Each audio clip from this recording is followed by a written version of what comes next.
Welcome to TWitWoW, the best podcast on the internet today. I'm John, that's my core and commentary Ashton, and this is the weekly recap. Let's not waste any time here. Let us talk about wrestling first. Now, it's been a smattering of just coverage from me. Like I've only kept up with little bits and pieces across shows.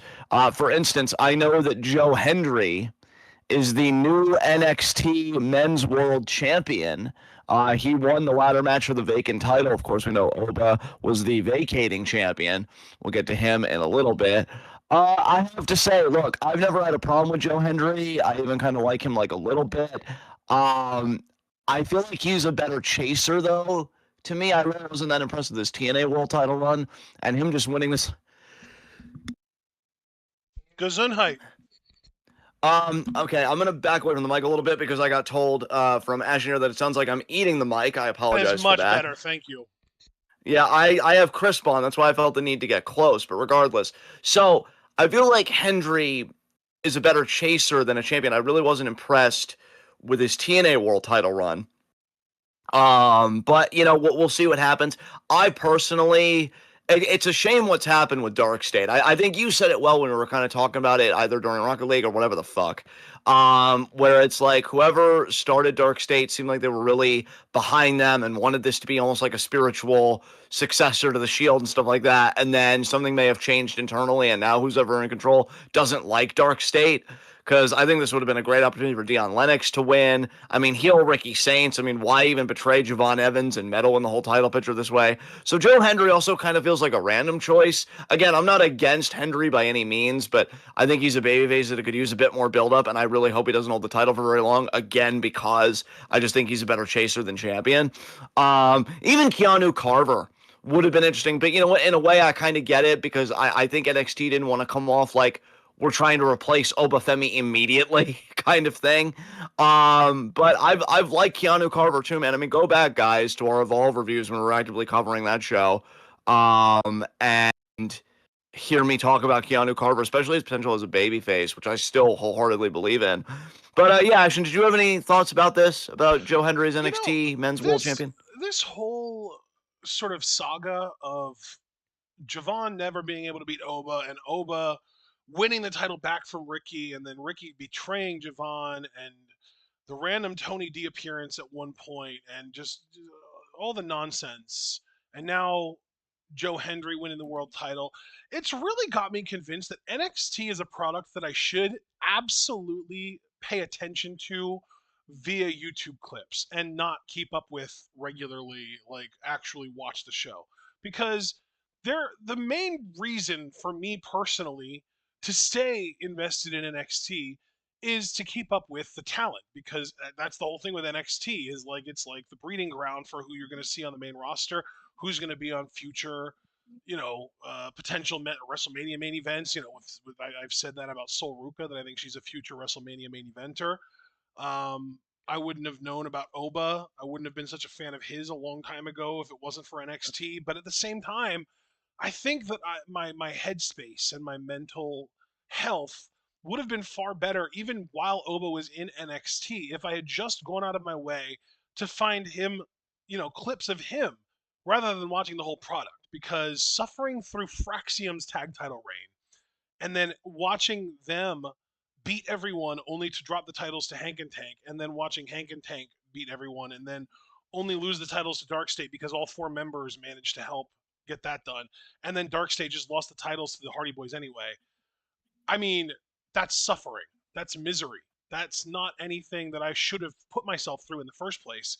So I think Yeah. really just trying to cater my own experience so as to not completely lose touch with WWE's developmental system, I do think that I should actively seek out some segments of people that I know I like Sol Ruka, I mean, nowadays in NXT, it really is just like it's Sol Ruka and Dark State are the main ones that immediately come to mind, and there aren't and Blake Monroe naturally, and I know Blake is currently feuding with Jada Parker. But my main point is, while I do think that I can just completely ignore the main roster to the best of my ability, given that my mom likes to watch it regardless of whether I do or not. It's going to end up in my brain either way. I do think that NXT is probably worth keeping up with in the form of like actively just seeking out clips on YouTube and stuff rather than trying to keep up with the entire product. And maybe there's something to that for me with other products too, like maybe New Japan or maybe even as a stretch AEW. Yeah. Yeah, AEW. Well, I think I'll save them for last because they had a viral moment this Yeah. week, actually for a good reason. Yes. But yeah, we'll get to that a bit later. As far as the rest of NXT, I know that next week, I'm trying to remember exactly how it was phrased because I actually watched this video. So Ren Sinclair and Kendall Gray. Or I don't know if they call themselves Rendell as a tag team or what, but they're super cute together. Love them. They, I think, are facing Fallon Henley and Lainey Reed. And, whoever gets the winning pinfall, seemingly, on the Kendall and Ren side, is going to get a shot at JC Jane, which is a very interesting step. And I personally am thinking that they're going to swerve us and they're going to have Ren get the pin because Kendall already got her shot at New Year's Evil. I do think the world of Kendall Gray. I think she's going to be fucking huge. But I also really like Ren, so I'm not going to be disappointed if they actually do go that route. So that's something else happening. Zaruka continues to fucking fall apart. They had their Knockouts tag title matchup, and Soul accidentally hit the Soul Snatcher on Zarya. And then, the other team, what the hell are they even called? I forget the name of the Knockouts tag team. Is this oh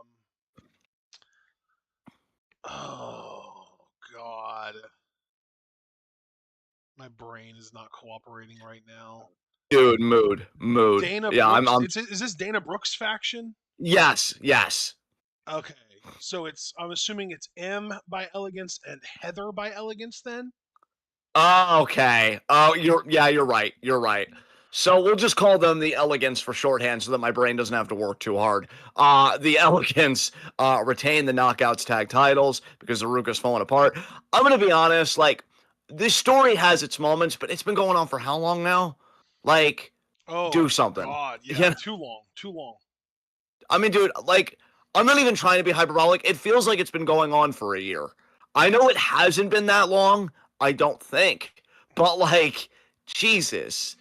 Either betray one another, win a big match and heal, amicably break up, do something. It seems like Zarya is close to just going off on Soul. It would be interesting if they swerved us there and like Soul did the heel turn, but I think Soul's way too likable. I would not want her to go heel. And speaking of people that are actually working as heels, though, so there was a triple threat for the Women's North American Championship: Izzy Dame versus Thea Hale versus Lola Vice. And there is a moment where Lola Vice is on the outside, and Kalani Jordan comes out. She attacks Lola. She grabs her hand that she does the back fist with, and she smashes it, within a ladder. And Kalani's just laughing about it. I've liked Kalani as a heel, man. I will give NXT credit for that. And then later on Twitter, Lola was like, I just can't catch a break. And it shows her icing her bruised hand, which was a great visual. And then Kalani quote tweeted it and said, try catching it with your other hand. So really enjoying the work from Kalani Jordan specifically. If you wanted, I mean, obviously we already have a heel champion right now in JC, and we do need a face champion like in between. But if you wanted Kalani to be the next heel champion, I honestly wouldn't mind it. I really think, wow, like she's really done a 180 on me just by turning heel. And we knew that was the answer for a long time because we knew she had the athletic ability and everything else. It was just as a babyface, it was way too awkward. Imagine if NXT caught on at the same time that we did and they actually had her do like the really snooty heel stuff while she was still North American champion. That could have been legendary. Yeah. Yeah. I really, yeah, that's the curse of being TWitWoW, is just you're right too early. It's like, goddamn. Like the curse of being leftists. Exactly, and we're gonna get to that later too.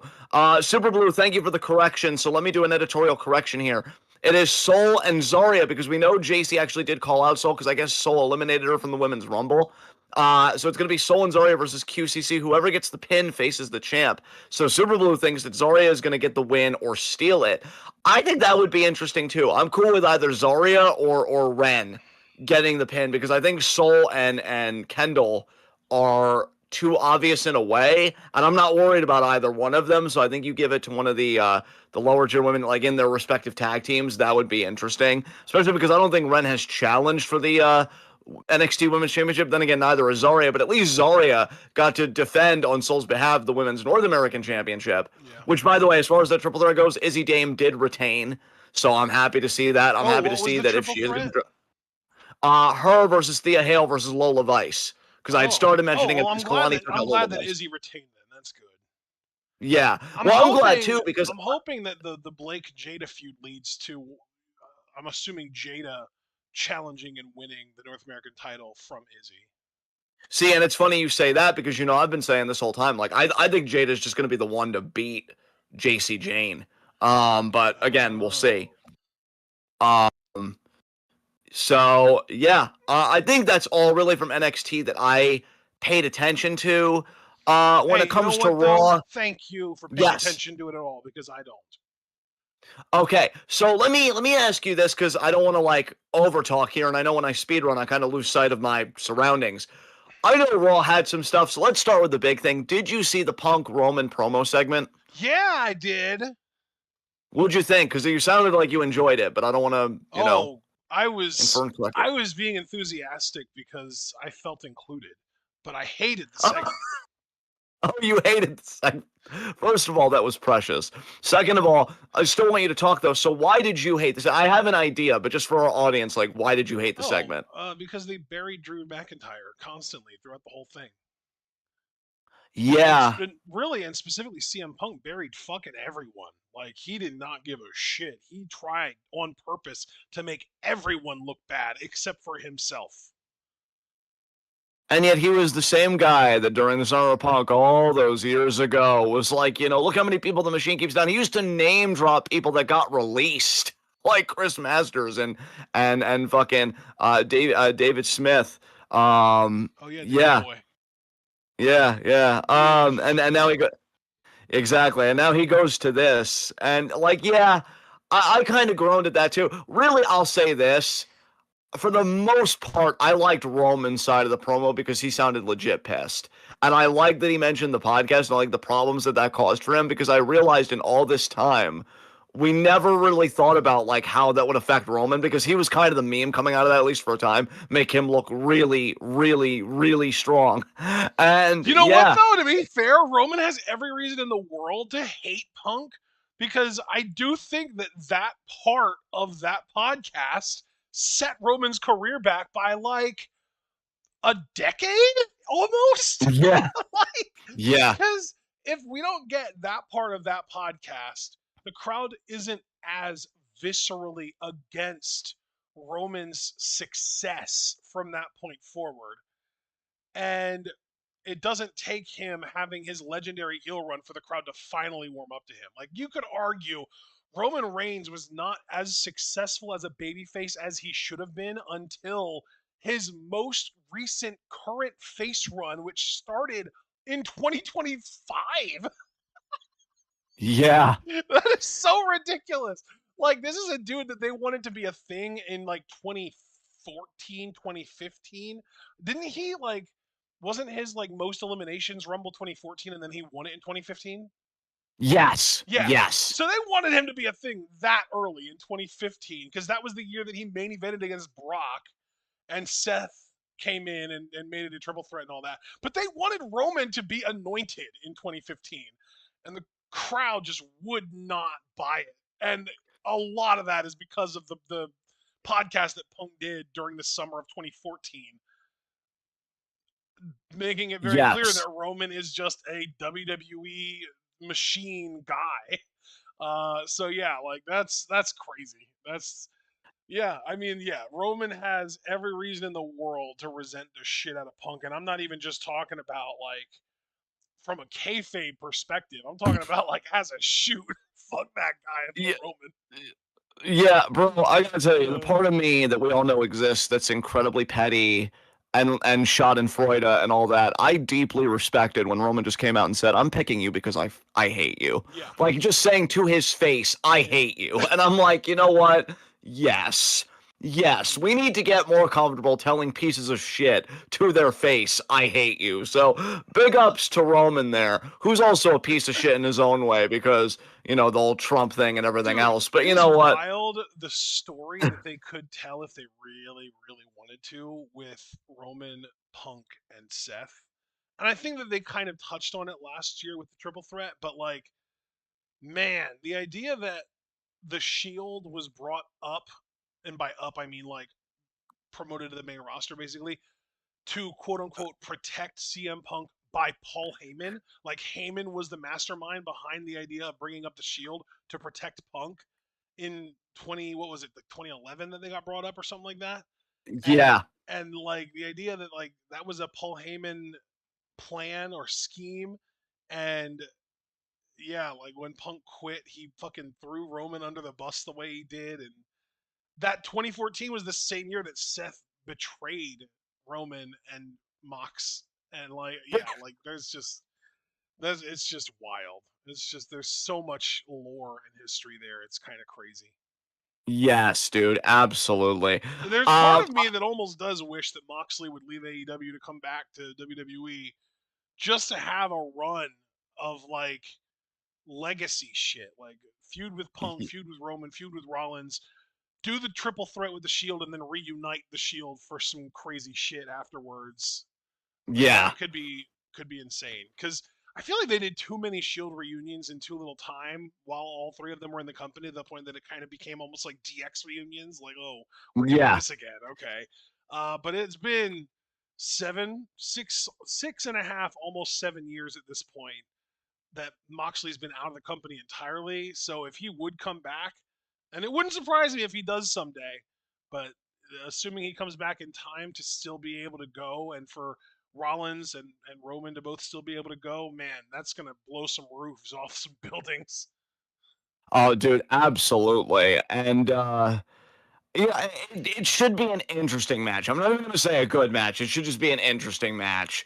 And part of me is intrigued that Drew is freed up for Mania potentially. I mean, if you hear Cody's promo, which we'll get to that, Oh Drew may my not even make god. it to Mania I as the hate him world so champion. much, dude. Dude, we'll get to that. But yeah, just I hate everything. So somebody that kind of embodied my mood with a lot of the world in pro wrestling was Braun Breaker. Because Braun Breaker just decided, fuck all of you. I got screwed, and now I'm going to be everybody else's problem. So he goes, he destroys the announce table. He gets up in Corey's face, which I took way too much satisfaction in. And he said, "You want to do something? You going to do something?" And Corey, "No, no, I'm Punk, but no." And then he gets up and calls it, like, "What are you going to do? You going to do anything?" "No, no, I'm good." So Cole's the smart one. He's been in this business long. It's like, I've already eaten an F5 for Brock Lesnar. I've already gotten an FU from John Cena. Like, I've eaten offense, okay? I don't need this. And yeah, he flips the announce table over. And then I love because there's a little voice crack that pops me, and it's so like his Uncle Scott. He's like, "Give me a mic. Give me a mic, Give me a damn it." fucking And mic. then exactly, and he takes the mic and he just starts saying like Adam Pierce, you want to ruin my Royal Rumble? Well, I'm going to ruin your entire show. Screw Monday Night Raw. And then the Vision comes out and they're like, bro, we've been over this. Please, please calm down, please. Heyman's like, give me a mic, give me a mic. And then he's like, this is not Braun Breaker's fault. This is Adam Pierce's fault. I already told you guys my number 2 is worse than number 1. If you didn't hear it, Google it, bitches. I'm not here to educate you. God, Paul is cringing parts anymore. And then he says, oh, and then he has to rubber stamp like every visa. He has to prove a visa that goes to like Saudi Arabia. So you're telling me he doesn't know who the masked man is? My ass. And so yeah, they're just Braun takes the mic back. He is not in the mood for any of this. He's not in the mood for the Vision. He's not in the mood for Paul spinning anything. He wants to fight. I mean, Braun is a loose cannon, and I'm really loving that aspect of his personality because I think it's going to make him like a wild babyface if he spears anybody in the Vision, and especially if he would spear like a Paul Heyman or something. I think it would get a nice pop. But then yeah, he says like, Adam, I'm giving you 3 seconds to come out here, or I'm gonna come out there and find you myself. And Adam Pearce, see, here's the thing.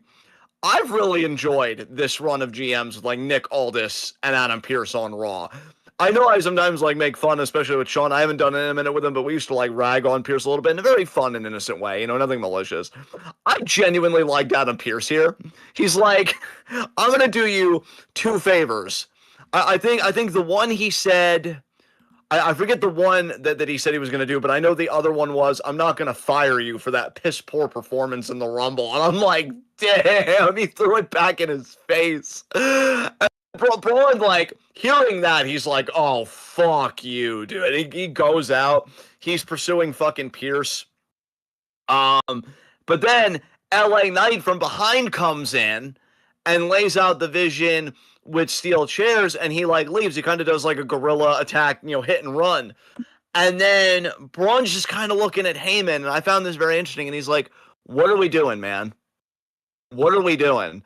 So to me, this all communicates that Braun's really having it up to here with the Vision and just being close to that main event tier and the world title and just not getting it. I wonder if he's going to start looking at his faction mates like dead weight, because they just got taken out, and that wouldn't even be the last time LA Knight later in the night would lay out Bronson Reed, get a BFT on a steel chair, and that would cause Bronson to lose to Penta by countout.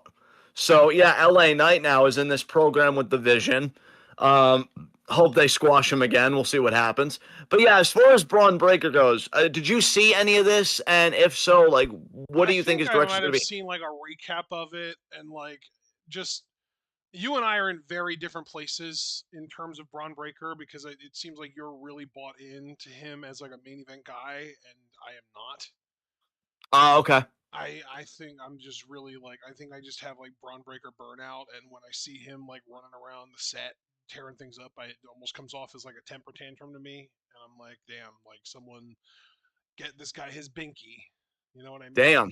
Yeah. So.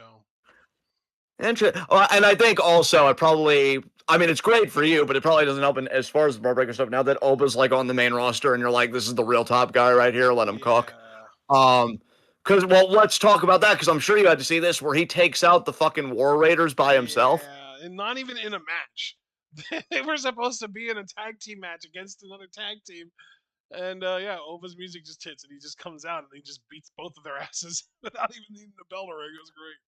Dude, I'm just gonna say this right now. I don't even care if it's unreal. Like I don't care. Unrealistic, whatever. You could do something amazing by having Oba win the chamber to go and challenge Drew because he's a free agent. Like, just swerve all of us. Give Jacob Fatu Cody so that he can have a bigger match at Mania that isn't quite the world title just yet, because it's still only his second Mania. You get Cody away from the world title, so that's automatically a win.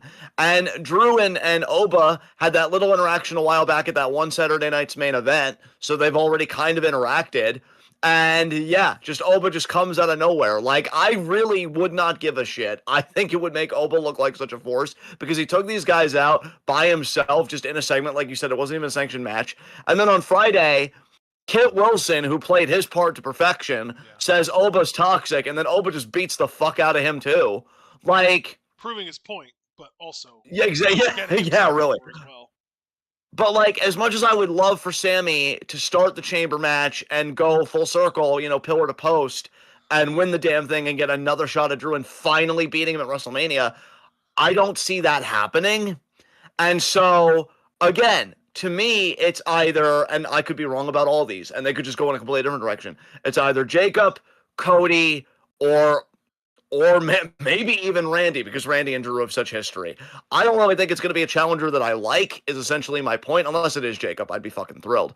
But I really don't think it's going to be a challenger that I like. But if you were to get a challenger that I'm like, oh man, that's fascinating, it's either going to be Jacob Fatu, Oba Femi, and I'd like Sammy, but Sammy wouldn't be fascinating because we've already seen all that. I would just be like, okay, finally, maybe, yeah, like, that's a good WrestleMania story. So yeah, I mean, Jacob, Oba, or Sammy are the best picks for me as a fan, but I just don't see it going that way. But man, dude, if they would pull the rug out from under us and be like, you're damn right, we're taking Oba Femi seriously, good fucking God, dude. Like, I am so here for it. But there are people speculating, though, because of their interaction that it could be Oba versus Brock at Yeah, Mania. yeah. Well, you know what though? Like Oba and Gunther, I think are the two main like what are they doing at Mania guys for me. Yeah.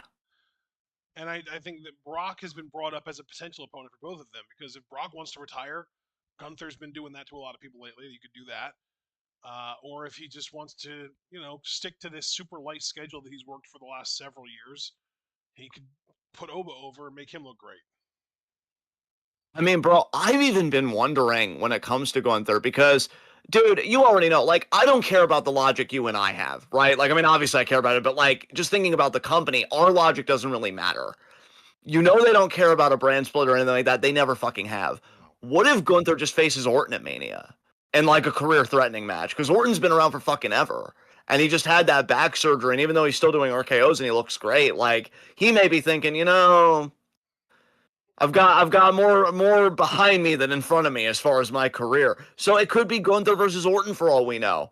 Because I mean, I don't know if we're ever really getting that Orton Cody program that people have been theorizing, including myself, for the last like 2 years. I feel like it just doesn't seem like it's going to happen. So I could see Oba versus Brock, but then Gunther does another career-threatening matchup against Orton. And then that happens. So that I think is on the table. So yeah, there is a lot about Mania that we just don't know. And I do think the SmackDown chamber has possibilities. And speaking about that, let's fill in some of the gaps. As far as the men's chamber goes, Orton already qualified. He won a triple threat against Aleister Black, sad, and not Jacob Fatu, Solo Sikoa. Solo Sikoa. So Jacob Fatu yeah. at home. Beg pardon? I said, Jacob Fatu at home. Yes, yeah, you could say that. You could say that. Um, so yeah, Orton's already qualified, and I again don't really have any hope. I don't even know if Sammy will qualify. Is how bad I am as far as like my Sammy fandom and my Sammy optimism for him doing something big at Mania.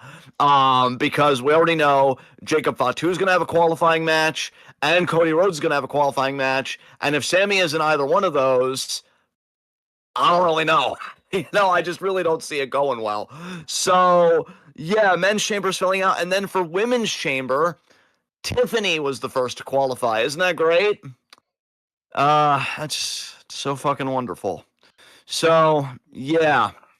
Yeah, that's what we have Chelsea, going. man. I was rooting for Chelsea. You in the world, bud. You in the world. I would have been happy if Lash would have won that too. She's great too. Dude, see, and I saw somebody yeah. post something on another forum about how like Lash is just Jade Cargill if she could wrestle, and there were people being like, okay, but like let's also just address the fact that Jade Cargill is built like a Greek goddess. Like she's got this like she looks like she was chiseled from marble, and I was like, okay. So Jade is, so Lash is Jade if you just trade out the muscles for, and then I started listing shit like charisma, better in the ring, charm, natural curves, like all these other different things that Lash has that Jade's lacking. And it's like, okay, so she's just the upgraded model, and the only trade off was muscles. Okay, I think we can live with that, especially because, like, I'm pretty sure Lash is still stronger than Jade, even though she doesn't have visible muscles the way Jade does. We've seen her do some crazy shit. Like, didn't we literally see her scoop slam Otis? Yes. Yeah. Yes, I believe we did. Yeah. So let's see Jade try that. Super Blue with some interesting kind of filling in here. I thank you again, Super Blue. You've really been coming through in the clutch this episode. Oh, wow. He That's said the triple threat is crazy. going to be Sammy versus Cody versus Jacob Fatu. So So now, only one of those dudes is getting in? That's wild. well, now here's where I have and I want to say, because I've done this John bullshit in the past, so I'm going to qualify this by saying a false glimmer of hope because I'm self-aware about my own track record. Wouldn't it be amazing if Drew fucked with both Cody and Jacob? Because here's the thing. Why wouldn't he when Sammy has never beaten him? If I'm heel Drew McIntyre, I'm thinking, why not help the guy that I already know, historically, adamantly, I can beat? So what if Drew just fucks both Cody and Jacob over because they've been fucking with him? They both attacked him on separate segments on SmackDown. They both did. So if I'm Drew, I medal in that match, Sammy gets the dub, and then I still win because It's Sami Zayn. He's nothing to me. I've beaten him literally 12 fucking times. Dude, Sami might actually pull this shit off because of Drew McIntyre. I love you and I appreciate your optimism and some. I was logical here. I was logical here. Relax. But finish. I'm not trying to take Yes. it away from you. I'm simply telling you that I will not allow myself to have the same optimism. That's all I'm saying. That's fair. Well, then, are you just going Cody then? I don't know. Honestly, it's a triple threat, and they'll still find a way to throw it out via disqualification. I don't know. Yeah, there you go. All three of you get in. What I really think is going to happen though is I do think that you could definitely be right, and that Drew could do some stuff to cost Jacob and Cody the match, and Sami could win the match and get into the chamber, and then they would do Cody versus Jacob in a match against each other at Chamber, and they would. I don't know. I feel like there's gonna one or both of those guys is gonna end up challenging Drew at Mania, even if it's in a multi-man match. I just can't imagine the way that they've built up those guys as Drew's challengers. Maybe you know what? Maybe we'll even do a triple threat at Chamber, because Drew is not going to be in the Chamber. He's not defending it. It's for contendership for that title. So maybe exactly, what they'll end up doing is Drew will cost each of those guys that match. Sami wins the match and gets in the Chamber, and then at Chamber we get a triple threat between Drew, Cody, and Jacob, which I don't think Drew walks out of that match with the championship. See, bro, you and I are on the exact same page for the most part, because I don't know if I'd go as far as to say that Drew would not retain in that environment. I don't even know. Super Bowl will probably ask us on a weekly recap. Did you hear what Punk and Roman were talking about with Drew on Monday? Because I mean, if those guys are even remotely representative of how WWE's upper management and creative feel about Drew McIntyre, they would not view him as a WrestleMania main event quality guy. Well, I mean, we'll see, right? But like you, I can appreciate where you're coming from. I'm just not ready to commit. What I will say, though, about your logic about a triple threat at Chamber, we know Nick Aldis is more of a babyface GM. I remember a few years ago when fucking LA Knight, I think it was LA Knight, AJ Styles, and Randy Orton were in a triple threat to see who would challenge Roman, and Roman laid them all out. Nick Aldis comes out and he grabs Paul Heyman and he says, hey, you just tell him when he's done celebrating, congratulations. And Heyman's like, oh, why? And he said, because now he's going to face all three of these guys at Royal Rumble. And that's how Roman got himself in the Fatal 4-Way that year. I see something very similar here, where he just goes to Drew and he's like, I bet you're proud of what you did. Well, yeah, you know, just the WWE champion taking care of business. Well, yeah, well, now you've got to deal with both these guys in a triple threat. You were going to get the night off, you know, because it's the road to WrestleMania. But now you've got to earn your place at WrestleMania, triple threat, you, Cody, Jacob. I totally could see that happening. So, yeah, I'm calling it. I think Sami wins because of Drew McIntyre meddling, but then Drew plays himself because he's got to face both Cody and Jacob in a triple threat at Chamber. But then I see somehow Drew retaining, and then it spins off into Jacob and Cody kind of feuding at Mania while Drew focuses on the Chamber winner, which could be fucking Sami. I don't know. We'll have to see the field fill out. I would predict Cody to win the title in that instance. It is Cody. I don't blame you. Yeah. I do think that Orton would then win the Chamber. And then we would finally do Cody Orton, which, again, people have been saying, like, oh, it's coming, including me, you know, for so long. We'll see. I mean, again, that's very logical, and that is the one good thing about Mania every year. Do Drew versus Jacob one-on-one at Mania, and that's a fun match in and of itself. Yeah, because, I mean, for Jacob, I'm sure he would love to, like, take the title, but for him, he just thinks, like, oh, it was Drew that took me out, and Drew's been denying it, which... It would be amazing if Drew was innocent and then the person who actually did it cost Jacob that match at Mania. And then it's like, oh, here we go. What happened to Jacob again? I forget. I don't even remember. I forget too, dude. It's not just you. Oh, okay. Yeah. Maybe someone in chat will remember while we're still talking about it.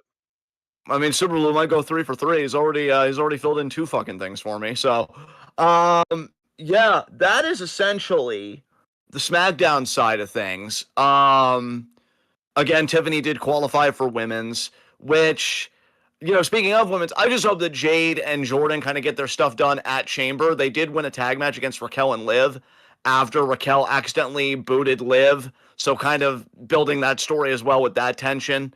Um, and yeah, then Jordan kind of pins Raquel for the win.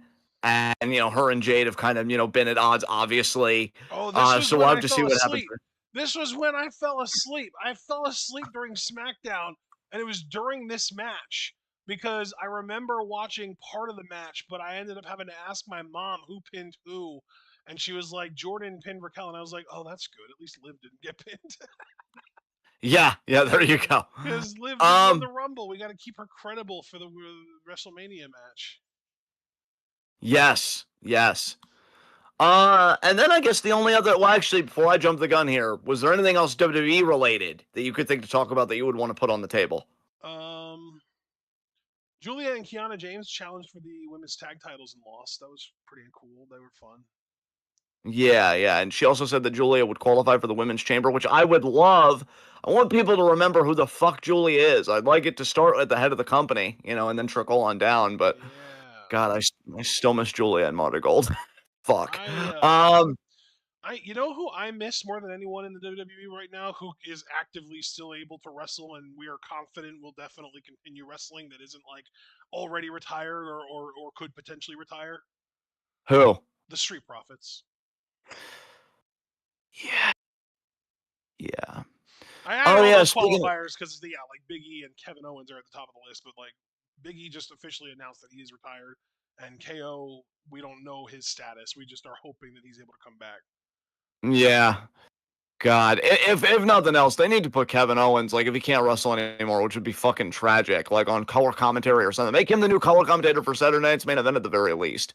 That dude is hilarious. I am not gonna live the rest of my life without a Kevin Owens fucking promos or talking in any form. But you talking about tag teams did remind me. Now that Champ is in AEW, WWE's like, okay, well, what do we do with the small one? And they're seemingly, I popped myself there. God, my You arrogance. popped me too. You popped me too, though. Nice. So they're seemingly doing something with Johnny, where Johnny, after being humiliated by Axiom, which I'd be depressed too, is just kind of sulking around, just kind of laying. And Candace is like, Johnny, you can't be like this. And she's trying to encourage like all the tag teams that he's literally fucked with until Ciampa left. Hey, can you talk to him? No. Like, are you fucking daft, woman? What are you saying right now?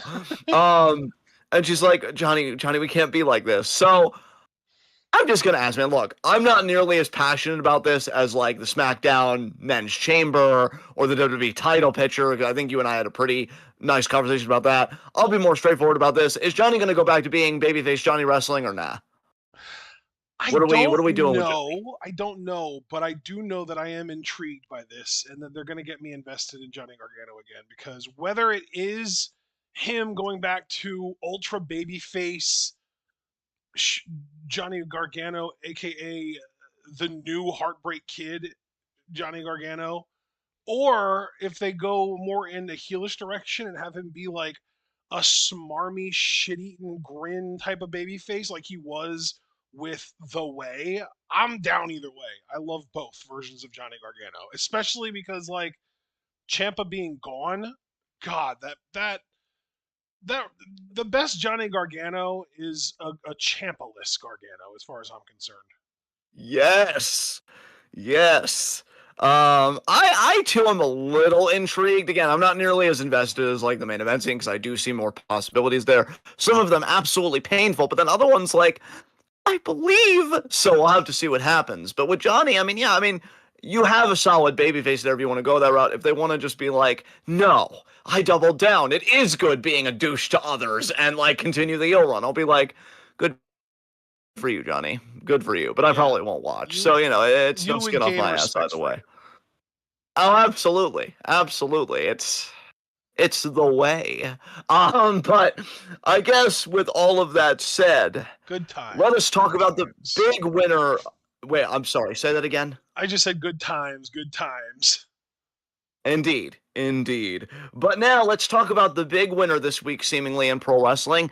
AEW, and I want to give special credit to both the referee, whose name I'm blanking on, and Bryce Brody Remsburg. King, Bryce Remsburg, and Brody King, because main event of AEW this way, or I thought it was the main event anyway, was a non-title match between MJF and Brody King. And when introductions are happening, the crowd breaks out into a fuck ice chant. Now, this was in Las Vegas, right? So location is also important. But then Super Blue, I think he even asked this in the Q&A later, which I won't go fully into it because, again, it is a Q&A question. But he actually reminded me, and I'm sure you too, because I know you curated the questions before we went live, that SummerSlam is going to be 2 nights in Minneapolis this year. Yeah. Like that is nuts to me. And already Vegas did a fuck ice chant, which MJF had a memeable face where he's like, "Oh, okay," and Brody kind of gives a nod, like, "Yeah, you're damn right," because Brody, to his infinite credit, has been wearing like anti-ice apparel, like abolish ice and stuff Mm-hmm. like that, on his way to the ring, and the proceeds from that merch goes to communities affected by ice. And Bryce Remsburg also has a GoFundMe going to like an area affected by ice presence, and that's why he let the chant play out. He didn't ring the bell prematurely. He wanted it to play out. And then I will also give credit to AEW, because we really try and be fair on this show, and I've given AEW shit pretty much from the jump. But on one of their secondary YouTube channels, they play the chant in full. They don't censor it. They don't edit it out. Now on the main channel, all that's cut out and you get to the match, which cool. I don't even think that's the first time they've done that. You can't say, oh, they're trying to protect us, especially when, again, on a secondary channel, they've got the whole thing playing out. And now MJF has taken full advantage of this. He's been doing the media round saying, oh, we don't censor fans and stuff like that, which I find a bit dubious because I have heard stories of them confiscating signs and whatnot. But he said, we're not like the other company. We're not going to, censor or anything like that. So they see the PR moment for what it is. And again, I want to credit Remsburg and Brody King especially for taking a principled stand before it really became mainstream. So kudos to those guys. And then as far as the main event itself, Brody King fucking killed him. Because Hangman comes out and he's distracting MJF, and MJF's like, yeah, you want some of this, and then Brody King from behind just gets him that sleeper, like, shh, shh. And then MJF goes limp. He gets him back in the ring, and he pretty much gets, what do they call it? Like the Gonzo bomb or whatever, what's like a Fire Thunder, like modified Fire Thunder driver, dropping him on his fucking head, and then just pins him for 3. And then you get this amazing just melee of competitors because Brody at first poses with the title. Then Andrade comes out. He tries to do something. And, he ends up taking Max out with his old finisher, which I know he's like renamed it, but it's like that twisting double arm underhook neck breaker type thing that looks really cool. Which, by the way, Andrade beat Kenny Omega on this Dynamite episode, which I thought was also huge. He did it with a low blow, mind you, and his finisher, but a win's a win, right? So Andrade kind of getting pushed a little bit. Then Hangman tries to come in, tries to hit a buckshot lariat on MJF, but MJF hits a low blow, tries to take Hangman out, but then Brody King again reasserts himself after being taken out by Andrade, and he hits the Gonzo Bomb again, and he poses with the title to end the show. So I will give AEW credit. It really seems like they are slowly getting their shit together, at least if the main event scene is anything to go by, because it seems like they're telling a story of everybody is gunning for MJF. And we know that in 10 days, Brody King is going to challenge for the world title, but there's also going to be a match between Hangman and Andrade, the winner going to Revolution to challenge MJF for the title. So I'm thinking Hangman just wins that. It's going to be Hangman versus MJF at Revolution. I would love, though, if we were swerved and Andrade got that rub. You and I have been huge fans of Andrade for a long time, but that's what's going on in AEW. Do you have any thoughts about this, either just the political stuff or just the world title scene or anything AEW related? Yeah, well, I mean, yeah, the fuck ice chants, great. Huge moment just because that's kind of penetrated the mainstream. I've seen that like I made it to the front page of Reddit, and it's gotten coverage from more mainstream media, so that's really cool. But unfortunately, AEW just cannot win because the same week that happened, a whole thing happened also where people found out that Hangman Page is still friends with Marty Scurll. Yeah. Yes. And so, I mean, Yes. Javaris even just posted in chat. Even MJF came out and said, regardless of what political views you have, pedophilia is weird as fuck. So shout out to MJF, and that's cool. But like, pedophilia is weird as fuck. Marty Skrull literally raped a teenager. Where's the disconnect here? Yeah. Yeah. So I don't know. I guess for them, it's like this is kind of in the moment, which I mean, also, I mean, if we're talking about pedophilia, obviously Epstein files, which we have a bit to talk about when we get to the politics section, that is the kind of main discourse right now. So I don't know. You can't be selective, and this is what I say all the time though about political consciousness. You can't be selective about your battles. You can't say this is bad and then stay silent on this thing, or say this is bad and excuse the other thing when all of it is interconnected. All of it is interconnected. Like a condemnation of one has got to be a condemnation of all in my mind, just because again of how interconnected the whole system of oppression and violence is. Again, though, that's why I wanted to really emphasize shouting out Brody King and Remsburg specifically, yes, because they're not a part of any of that other stuff, right? And they are just trying to do good in whatever way they know how. Yeah. And I know we can all sympathize with that because we're all feeling like we're kind of drowning. We don't even know how. Well, we and can that's totally organic too. That's totally organic too. Like Brody King, you know, he from what I understand, AEW in general is very loosey goosey. A lot of guys and a lot of the women and really just everyone on the roster in general is pretty much allowed to do mostly whatever they want. Like, you know, Tony Khan will write stories and he will book matches, but in terms of their own personal presentation, that is mostly just up to them. There isn't a proper creative team in AEW. It's just Tony Khan and whatever wrestlers, you know, like former wrestlers or even some current wrestlers he trusts to help him make decisions, basically, writing stories and booking matches. And he really is more of a matchmaker than a creative writer. So Brody King getting over because he wore abolish ice shirts, that was not a Tony Khan decision. That was a Brody King decision. And then the crowd organically appreciating him publicly stating a stance that they all, or at least a lot of them, agree with, and chanting it. That's also an organic thing. And Bryce Remsburg deciding to let that chant kind of linger a little bit.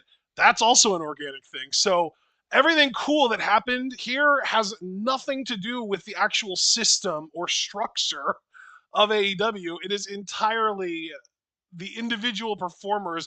I will say, I mean, I guess it is structural in the way that they're allowed to do what they want to do, and the things that they chose to do are what got this over and what made this happen in the first place. But like, there were no decisions that were made here by someone who is in a higher up, by, you know, someone who is an actual decision maker in the company, because the decision makers in the company are the workers pretty much. So yeah, yes, you've got Brody King and Bryce Remsburg really kind of creating something here. You had MJF kind of getting over with the meme reaction face to the whole thing, and yeah, so I guess that's the way it goes. All right, well, that's that, and now, unfortunately, we have to shift to politics. Oh boy. I'm going to be honest with y'all just at the start because I really do take this segment seriously, especially because Ashton's kind of given me free rein the last few weeks. I know I've been saying we can acknowledge fear but never give in to doomerism, and I still believe that, right? I'm not reneging on that, or at least I'm trying not to renege on that. I'm going to tell you what, though. This has been a hard week. This has been a hard fucking week for your boy. Let's start with something that I feel like is going to get buried if we don't really pay enough attention to it. The World Health Organization has officially declared that we are in an era of bankruptcy. Or excuse me, water bankruptcy, to be precise. A lot of freshwater systems are being strained. We are already seeing, if you guys have noticed, I know this is kind of gets lost in the shuffle, but I really want to emphasize something. You know that I've been talking about the protests in Iran, just as an example. I have said one reason for those protests is that in certain parts of Iran, there is a water crisis. They are close to running out of water. Other regions, I couldn't tell you which ones specifically, but other regions we know their water systems are strained and under threat. It could happen here. You know, if global warming does not, and what I prefer to call climate acceleration, does not get reined in, and if we don't develop systems to secure our water, this shit is going to get worse. Even the people that made the report that said, look, we don't want to be doomerist. we can find a way around this, but it's going to take a concerted effort. It's going to take massive changes. The only problem is that the very people causing these problems run fucking everything, because all these AI data centers and everything else in America, and just extreme weather events because of the climate acceleration that's already happened in other parts of the world, it is straining our reserves of fresh water. So unless the technology is developed at scale to convert salt water to fresh water for use, I mean, it's fucking dire, right? We all need fucking water. I don't really have to explain that part. So I did just want to say that. World Health Organization has said we are in a state of water bankruptcy. That is huge. I'm going to post a link to that in the chat so that you guys, so that we cite our sources here What does when that I talk mean about. exactly? Like, what is the Well, scientific definition of water bankruptcy? all right, well, I pulled up the article, so let's look at it here. Said, quote, the world has entered an era of global water bankruptcy as water systems relied on by 6 billion people and half of the world's food production are pushed beyond the point of recovery. So we've done irreversible damage to global water systems in a way. So let's see here. The report tells an uncomfortable truth. Many regions are living beyond their hydrological means, and many critical water systems are already bankrupt.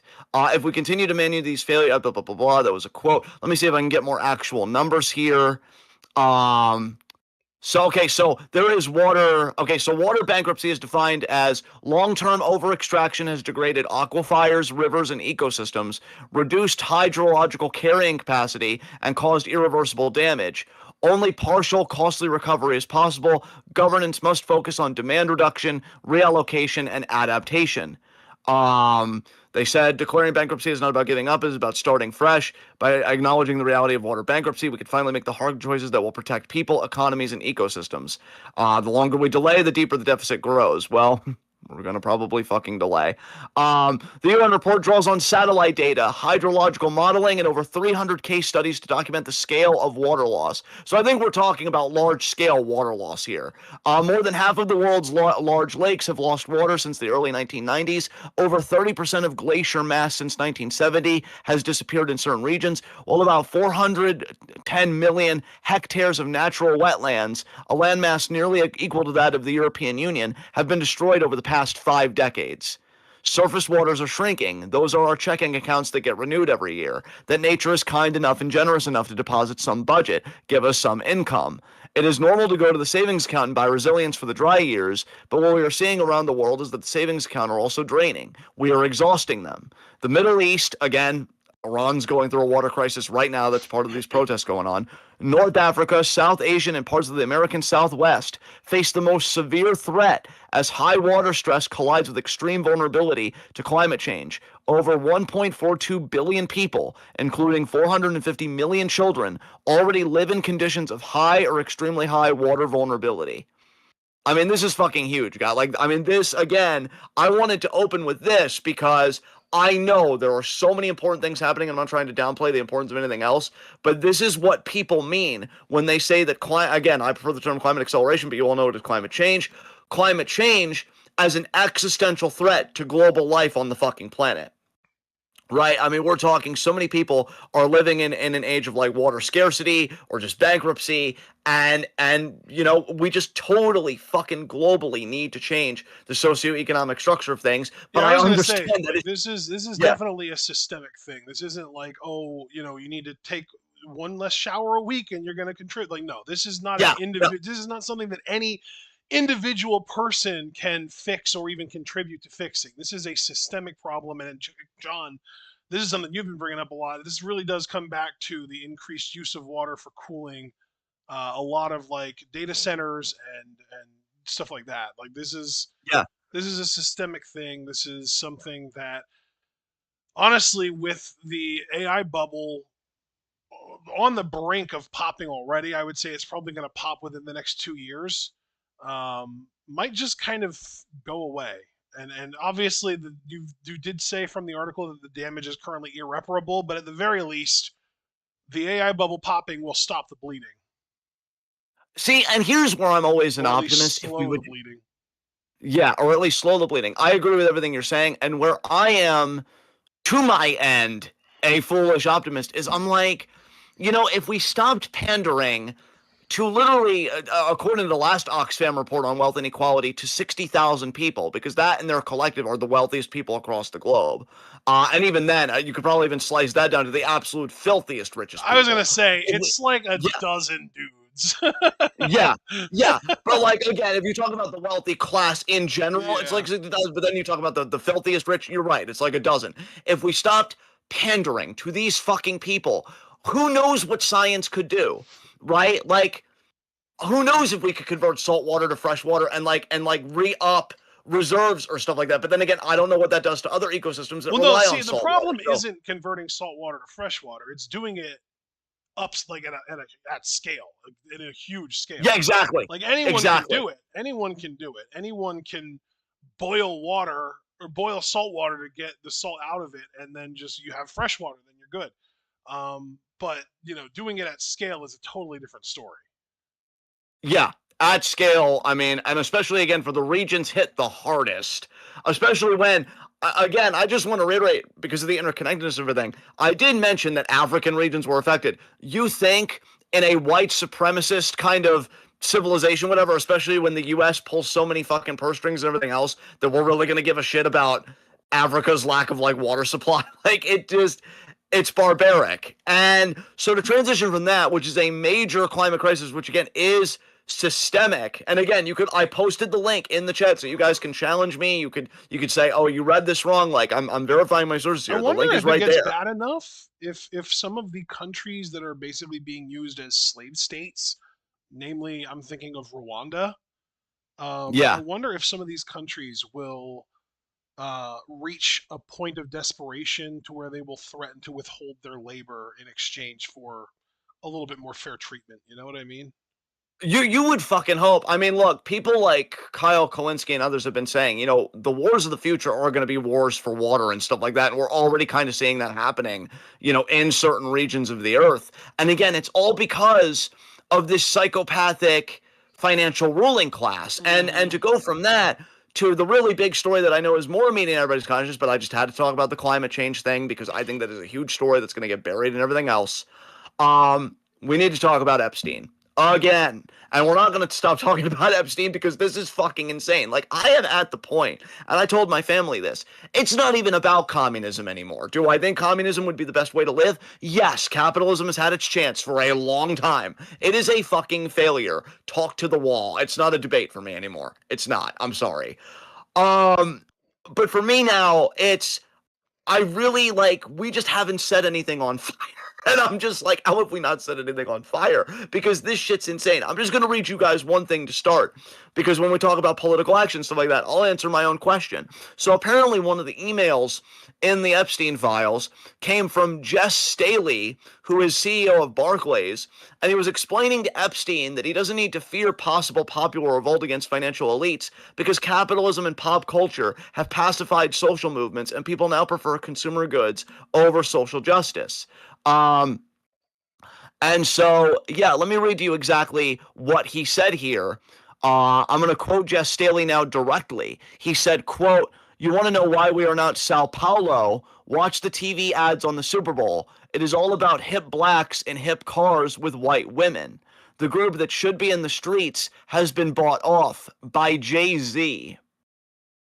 I found that very interesting, especially when you look at history. Black men have absolutely a brilliant and remarkable revolutionary tradition, and the white wealthy ruling class fucking know that. I mean, Kwame Ture, Fred Hampton, there's another name I'm trying to think of, Stokely Carmichael, et cetera, et cetera. Yeah, yeah. I mean, Malcolm X, Martin Luther King. So yeah, and now they're saying like, oh, people want consumer goods more than social justice. And here's the thing, I used to believe that was true, and I do still think in part that's true, but I think it's also the idea that people think if I revolt, I'm going to lose my job and then I die. So it's not even just consumer goods, it's basic necessities that are keeping people chained from doing anything really politically substantive. Because the ruling class knows this. Look, if you were paid a decent wage, if you had universal health care, right? If you had a 3-day work week or even a 4-day work week, what happens with that free time overtime, right? You begin to think. You begin to have all this cognitive bandwidth that you were using on paying bills and surviving and scraping by and this and that. And you're like, huh, why is this the way that it is? Or why is just society in general the way that it is? And the more questions you ask, the deeper rabbit holes you go down on that, the more radicalized you become and be like, man, this system's bullshit. So they have to keep you distracted. They have to keep you desperate. Because if you're not distracted and desperate, you're going to have a lot of time on your hands. You're going to realize this whole thing's a fucking farce. Apparently, there was another email. I'm assuming between Bill Gates and Epstein, although that wasn't really quite clear to me, where they openly ask, what are we going to do about poor people? Wow. And when the richest fucking people on the planet say things like that, I'm just going to say it the way I believe it. That seems like very genocidal rhetoric to me. It's like, how are we going to handle all these poor people that aren't us? I mean, we already know Peter Thiel, because he apparently said this more in emails to Epstein, but he's also said it publicly, which is wild to me. But he has called democracy a failed experiment. He has said it is awful that poor people and women have the right to vote. They want us all to die. I need people to understand that. Like, this ruling class does not see us as human. They are so mentally far gone and so psychopathic. We are an impediment to what they believe they should have by right. And they think either our place is being slaves or being fucking dead. And I know at times I can be a lot and hyperbolic and this and that. I am dead ass about this, okay? And I think what they have funded and what they have backed proves that fucking fact. I saw two other things. We already kind of talked about this one part last week about how, one of the big 4chan people that I guess had the political channel or whatever you would call it on 4chan, because I want to say subreddit, but that's Reddit, met with Epstein, and Epstein pretty much astroturfed the whole far-right movement we're seeing, the whole manosphere. I also learned this fucking week that all the transphobia that you've seen in recent years in this country and certain radical organizations, like the one that comes to my mind is the American College of Pediatrics, because it sounds so scientific and official, right? Like, oh, they can't be, that probably has a lot of great scientists on it. No, they're recognized as a hate group. Epstein funded all of those. He was in contact with somebody, I don't know who, because I think they redacted the name, saying, I want you to write an article on trans people in biology. He was like orchestrating all this. Why? So their supply chain wouldn't be threatened, because trans women, historically, research has shown, are one of the most vulnerable populations to be sex trafficked. So because him and his fucking wealthy friends wanted to keep fetishizing trans people, that's why their fight for human rights and legal recognitions and this, that, and the other has really been utterly fucking gutted by financially incentivized interests. And it broke me. I looked at all of it and I'm like, Jesus fucking Christ, it really is all connected. It's all spelled out plain as day. That everything Ashton and I and every leftist that's come before us, which has been a long fucking time, has said about capitalism, about the interconnectedness of state-sanctioned violence and racism and transphobia and ableism and this and that, it's all right there. It's all fucking spelled out. I was telling, because before I went live with Ashton here, Just Alex, a little shout out to him, he was asking me, like, oh, do you have a preference between Jasmine Crockett and Tallarico for Texas Senate?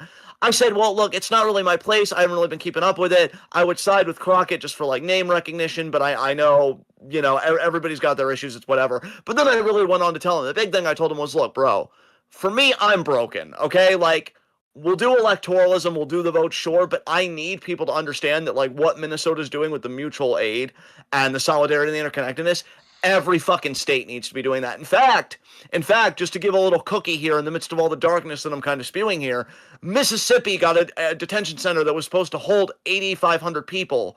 That got shut down because of organized action from the citizens of Mississippi, which is crazy because I've always associated Mississippi as like a deep red state.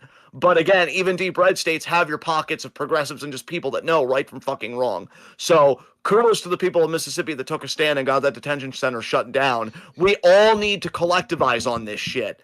Okay? Revolutions start from the bottom. You may not think that there isn't a revolutionary in you, but you need to broaden your idea of a revolutionary, because it's not some gun-toting, cigar-chomping person that's like, let's go depose the dictator. No, it's being in solidarity with your neighbor. It's taking care of their needs so that you could stay in the struggle together. Care is not a byproduct. It's an integral part of the strategy, right? And It's fucking crunch time, because I already mentioned the climate crisis. We already know now from these Epstein files, and again, we should have known even long before this, how horrible sexual violence against women is, how exploitative the ruling class is on every fucking front. I mean, I'm hearing more and more now about how prisons are being siphoned for like their labor. They're taking prisoners and they're putting them in menial labor. I forget what state was doing this, but they were putting some prisoners in fast food positions and they were garnishing like 40% of the wages. And they're not even giving them the possibility of parole. So that's another thing we need to know about the carceral state, because Ashley and I have really been talking about the carceral state more these past few weeks, because now anybody can be a prisoner under this regime. That is an exploited labor pool. That is just another pool of capital to use and exploit for their labor capacity to make wages and to feed the interests of capital. It's all connected. The whole thing needs to be fucking dismantled. The whole thing needs to be fucking... You cannot reform this shit. You can't. You can maybe make it more palatable for some people. You can do some FDRism. And look, I would say, again, being pragmatic, FDRism and that kind of welfarist progressivism is an improvement over what we're seeing. There is no question about that. I would be insane to question that. What I am saying, which I think is a qualitatively different statement, is it is insufficient given the scale of violence and exploitation we are looking at here. It is a baby step at best. And God knows, I mean, we're not even crawling right now. We're not even taking steps. So I'll welcome it. I'll embrace it. But to say that it's enough, no. No. The scale and the scope of the fucking rot is breathtaking. This system needs to fucking die before we do, because it's either the system that they rule or all of us. And call me crazy, but I choose us. So, yeah, that was the big Epstein stuff. Ironically, with that, because these people get to do whatever the fuck they want, I have to credit Superblue for this. Because Superblue has been sounding the alarm about this, about infringing on internet freedom and internet privacy with all this age verification stuff. I am hearing more and more about Section 230. And Section 230, recently, actor Joseph Gordon-Levitt spoke up on behalf of Section 230. Way to be a fucking disappointment. Thank you for nothing. And if Section 230 gets repealed, so essentially Section 230, if I'm explaining this correctly, because I watched 2 videos on this today, is that essentially, okay, so say if I posted something like, you know, death to Israel as a Zionist state, right? With Section 230, I would be the only one responsible for that. So the platform could allow me to post that because the platform, say I did it on Facebook, would not be liable for that, right? If Section 230 got repealed, companies like that would face a lot more liability, which would mean increased censorship because they wouldn't want to take the risk. So without Section 230, if I posted Israel is a Zionist settler colony and Zionism needs to die, well, because Zionism is so inextricably linked now judicially with anti-Semitism, you know, through legal codes and stuff like that, Facebook would be like, oh shit, somebody could charge us with anti-Semitic speech on our platform. We need to scrub this and we need to suspend his account. They would have the power to do that now because they have increased liability. So it pretty much destroys internet freedom as you fucking know it. We already know that TikTok's fucking gone. TikTok's dead. America owns it now, and any mention of Epstein, you get fucking shadow banned. Any mention of Israel, you get fucking buried. That's done. That's why Upscrolled is on the up and up as this new app where people are flocking to. And as I installed Upscrolled and I can't use the fucking app. Can you go more into that? Like I go into like the browse section and it is all like just shit that I don't. None of the videos apply are relevant to me that I see in the browse section. Yeah, that's a shame. Like at least with TikTok, I could just kind of randomly stumble upon videos that interested me. Upscroll, that is not happening at all. Guys, I am just going to now. I will admit. Let me just take a breath here. And say, I don't want to hyperbolize. I don't want to catastrophize. But I'll just put it this way, which I think is a fair way to put it. If the ruling class, which would be the politicians, the wealthy people, you know who the fucking ruling class is because it's a big club and we're not in it. If they fundamentally alter the internet, the only silver lining I could see in that shit is that maybe people that do politics and do organizing would do it offline because we should be doing that anyway. You don't leave a fucking paper trail or a digital trail or whatever. But this is going to upend a lot. I even saw a little report because I watched I Am Blakely's like kind of video on it. She's great. She's a progressive that I've been watching a lot more of lately. And she had shared a report from people that said that if they really go through with repealing Section 230, the economic damage would be $2.2 trillion like annually. I didn't know the bill was going to be that So they're fucking not going to do steep. it then. You would think, but I don't know I mean, dude, anymore, the dude. bottom line is all they give a shit about. If it's going to destroy the economy, they're not going to, I mean, especially because it's not like attached to Trump's ego the way that the tariffs are. Yeah, I mean, dude, you might be right. The only reason I'm keeping the door slightly open is because, as other people have mentioned, billionaires and stuff will just tank things just because they feel threatened by it. Like Elon didn't buy Twitter to make money off of it. He bought Yes, it he because he did. didn't like it. He absolutely did buy Twitter to make money off of it, and he made a fuck ton of money off of it because he got Trump elected, and Trump made him a bunch of money. Well, okay, fine, I can give that, but I think also because of how critical and how progressive it was becoming and how many politics were happening, and now it's turned into a completely right-wing space. Same thing with TikTok. How many people were having their consciousness raised because of Palestine and everything else, and then America comes in and owns it, and then that gets shut down. I don't think it's just about money. It's also about control. And I think they would love to have a lot more control over internet speech and internet content than what they do right now. So I'm not closing the door on Section 230 being repealed. I still think it could happen. Plus, we're living in the worst timeline, remember. So I let don't me think ask there you this is like though. a Let me bottom. ask you this though. Do you think that Elon would even want them to repeal Section 230, given that he owns X, and given that any hate speech on X would then be liable to him? I don't really think they give a shit, especially because they do control a lot of the judiciary. I've actually been surprised how many courts have ruled against Trump, to be fair. But I So almost you think wonder it's if, like, more likely that it would just be used strictly as a way to censor anti-Zionism online rather than yes, any other form of hate speech whatsoever? absolutely. Absolutely. That anti-Zionism and I think any talk still of Epstein. I think what we're seeing on TikTok, they would love to do that to the internet en masse. I'll put it to you that way. I think TikTok is kind of like a blueprint, a testing ground for what they would want the internet to look like. And again, I could be catastrophizing here. That is fair, but we are living in the worst timeline. I don't even know what hyperbole is anymore after the shit I've been reading and You seeing know, with my own fucking you eyes. could be catastrophizing. You could also be right. I just think when you mention 2 point something trillion dollars a year lost, that just immediately screams to me that they're not going to do it because the donors are not going to want them to. And here's the thing, bro. Just to pull myself back a bit, I really hope you're right, man. And I could see that because moneyed interests are the prevailing interests, because God knows it's not interests of conscience. That we can all agree on with everything we've been seeing. But like, it is amazing because, as Blake mentioned again in her video, so many TikTok creators who were making like income from TikTok done. Done because they just pulled the rug out from under them with this new ownership. You already mentioned you had shared a post yourself. Now, granted, this is less about, and well, it's still kind of about the internet, but we know JD Vance got booed at the Olympics opening ceremony, and they've been scrubbing videos of that.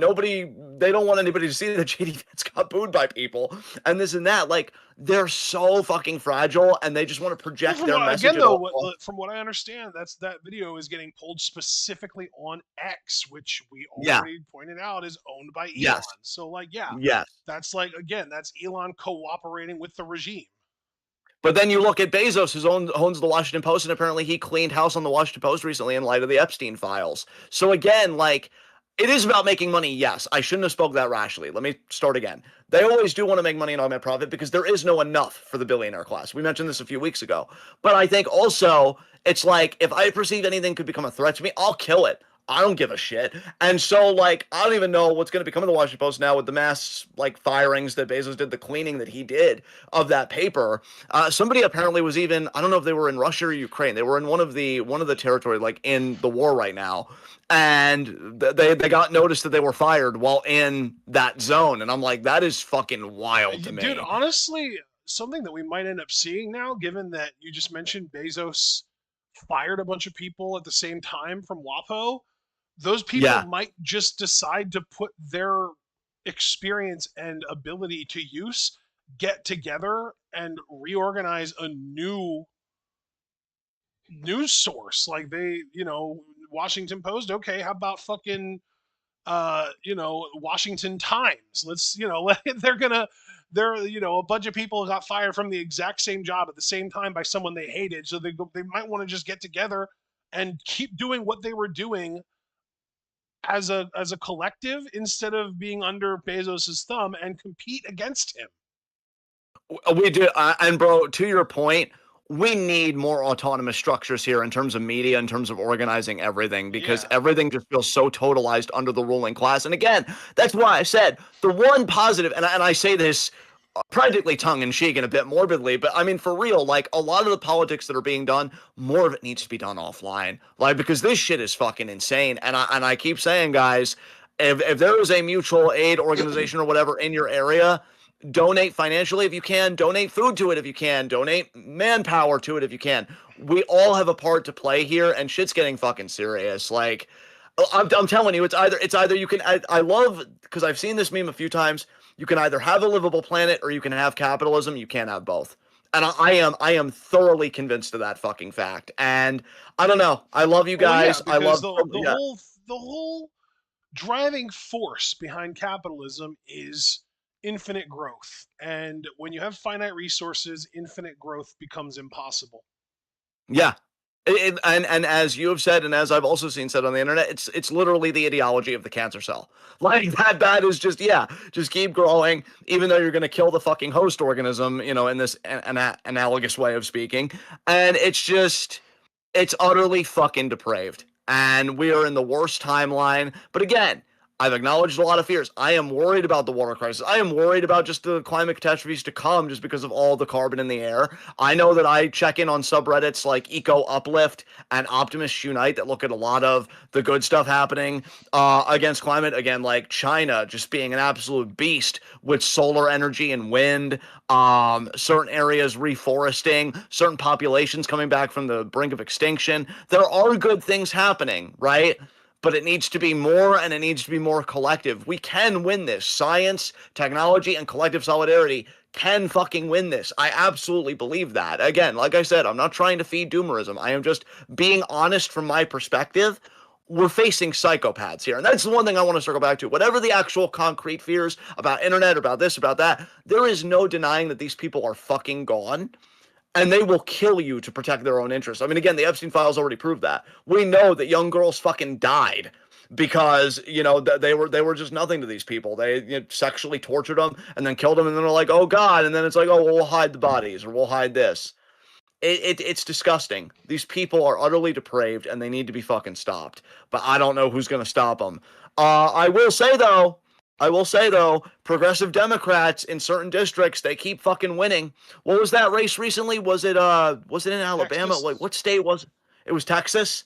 11 points, right? They won by, and like, that was fucking I don't insane, the know Democrat. exactly what the margin was that they won by. I think that the main takeaway was that it was like a 30-point swing. I think it was like a plus something in the teens for Trump in 2024, and it was a plus something in the teens for the Democrat in this election that just happened this year.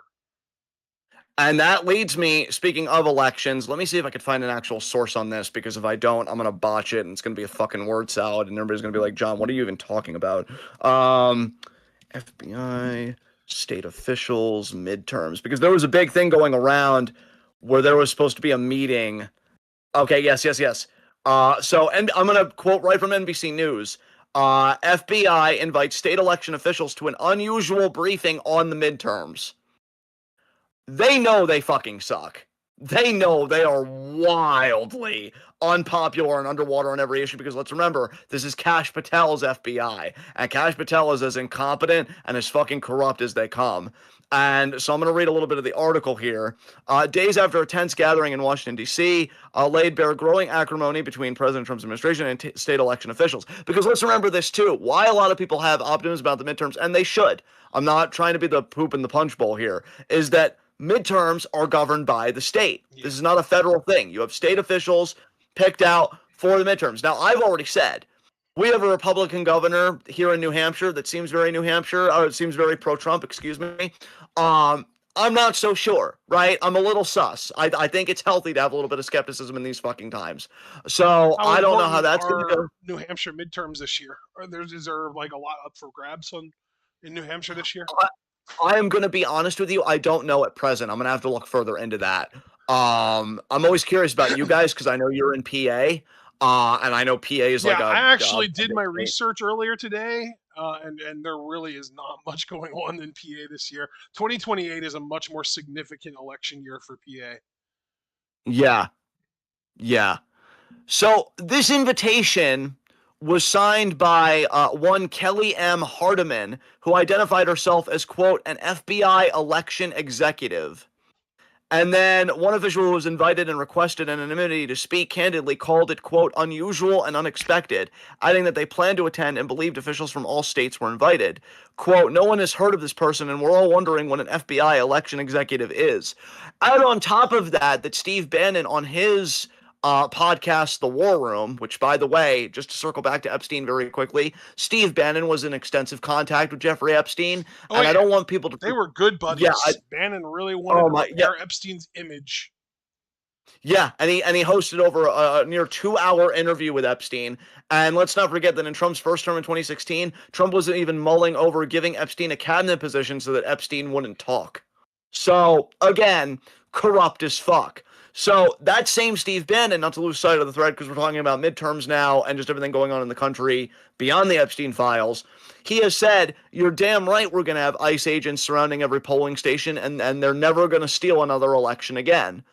So here again, we see that ICE, another one of their purposes that is now being spoken more out loud, is to ensure that the election stays in the pocket of the far right regime. That's why one of the demands for Minnesota is, oh, hand over your voter rolls and then we'll withdraw agents. It's always been fucking obvious. It's always been obvious what this regime wants to fucking do. But yeah, that just shows you, though, how unpopular they are. They know internally, they see all the same data we're seeing, and they're probably even privy to data that we're not privy to, right? Because Trump also gave an interview. I don't know if this was with NBC or CBS. He hates them all, so I'm surprised when he gives an interview with a place that isn't Fox News. But he gave an interview with one place, and the way his rhetoric changed, he was like, oh, we just want to be invited by states. We're not going to storm in. We're going to wait to be invited by states. If states have a problem, they can call us, whatever. Instead of just being like, oh, we're going to go in and we're going to show you what war is and all that stuff, which was the rhetoric at the beginning. Right. They are so underwater and they have met such popular resistance now. It's like, well, we won't come in unless we're invited. It's okay. Oh, it's like, fuck you. So he's a vampire Exactly. And speaking of, because look, you guys know me on this show, I really try and give it to both sides because I think the whole system's fucking odious. Language fucking matters. And I was really disappointed in Governor J.B. Pritzker, who until that point I was like, you know what? I'm keeping him at a distance, but cool. Because he said, we need to abolish Trump's ICE. now. Yeah, of course. Yeah. I mean, dude, yeah, I think language matters. Pritzker, right? it's one of those things with Pritzker where it's always been more mind-blowing to me when he has said something good. Because he's a billionaire. Yeah. He's a fucking billionaire and a governor at the same time. And he's like, it's wild because he's legitimately had some of the most progressive takes out of all of the governors in the country. And he was kind of leading the charge against ICE at one point. Lord knows Walls isn't strong enough to do that shit. And like now, like we're kind of back to what we expect from someone like that with the Trump's ICE comment. Yeah. It's the exact same energy that I saw from some European Union leaders in the wake of October 7th, being like, oh, I don't condemn Israel. I condemn the Netanyahu government. We fucking see you. Okay? We fucking see you. We know the word games you're playing. Kindly eat shit. So yeah, I was gonna No. say, like, oh, you condemn the Netanyahu government. How about literally every other government Israel's ever fucking had? Yeah, Zionism, and I don't want to hear, oh, but what about liberal Zionism? Zionism is a cancer. White Like, supremacy is a I cancer. I would just love for somebody to hold their feet to the fire, and they're like, oh, I don't condemn Israel, I condemn the Netanyahu government, and have them be like, oh, name the Israeli government regime that you would not have condemned, please. Yeah, exactly. Like, you're all so fucking obvious. We see you.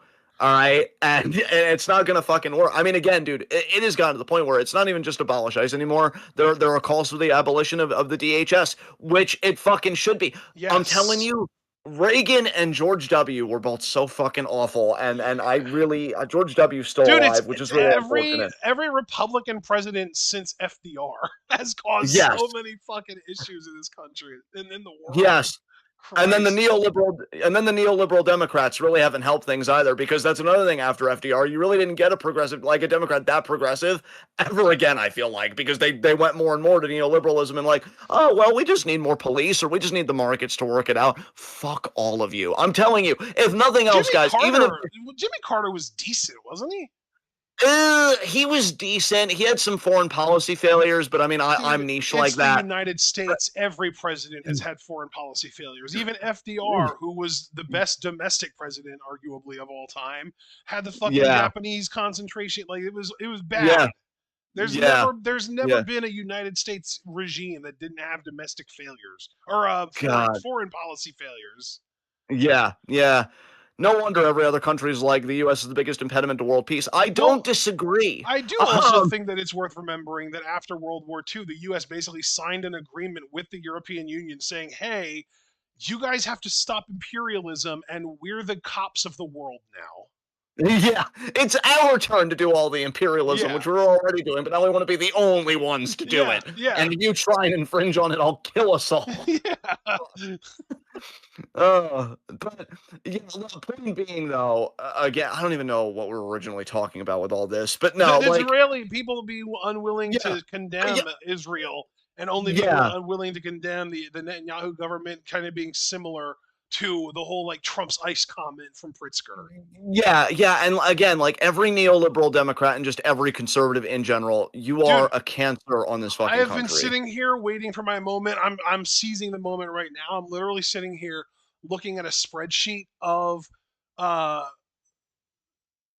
Congress people who are either up for election or seats that are going to be open that could potentially be filled by actual progressive politicians.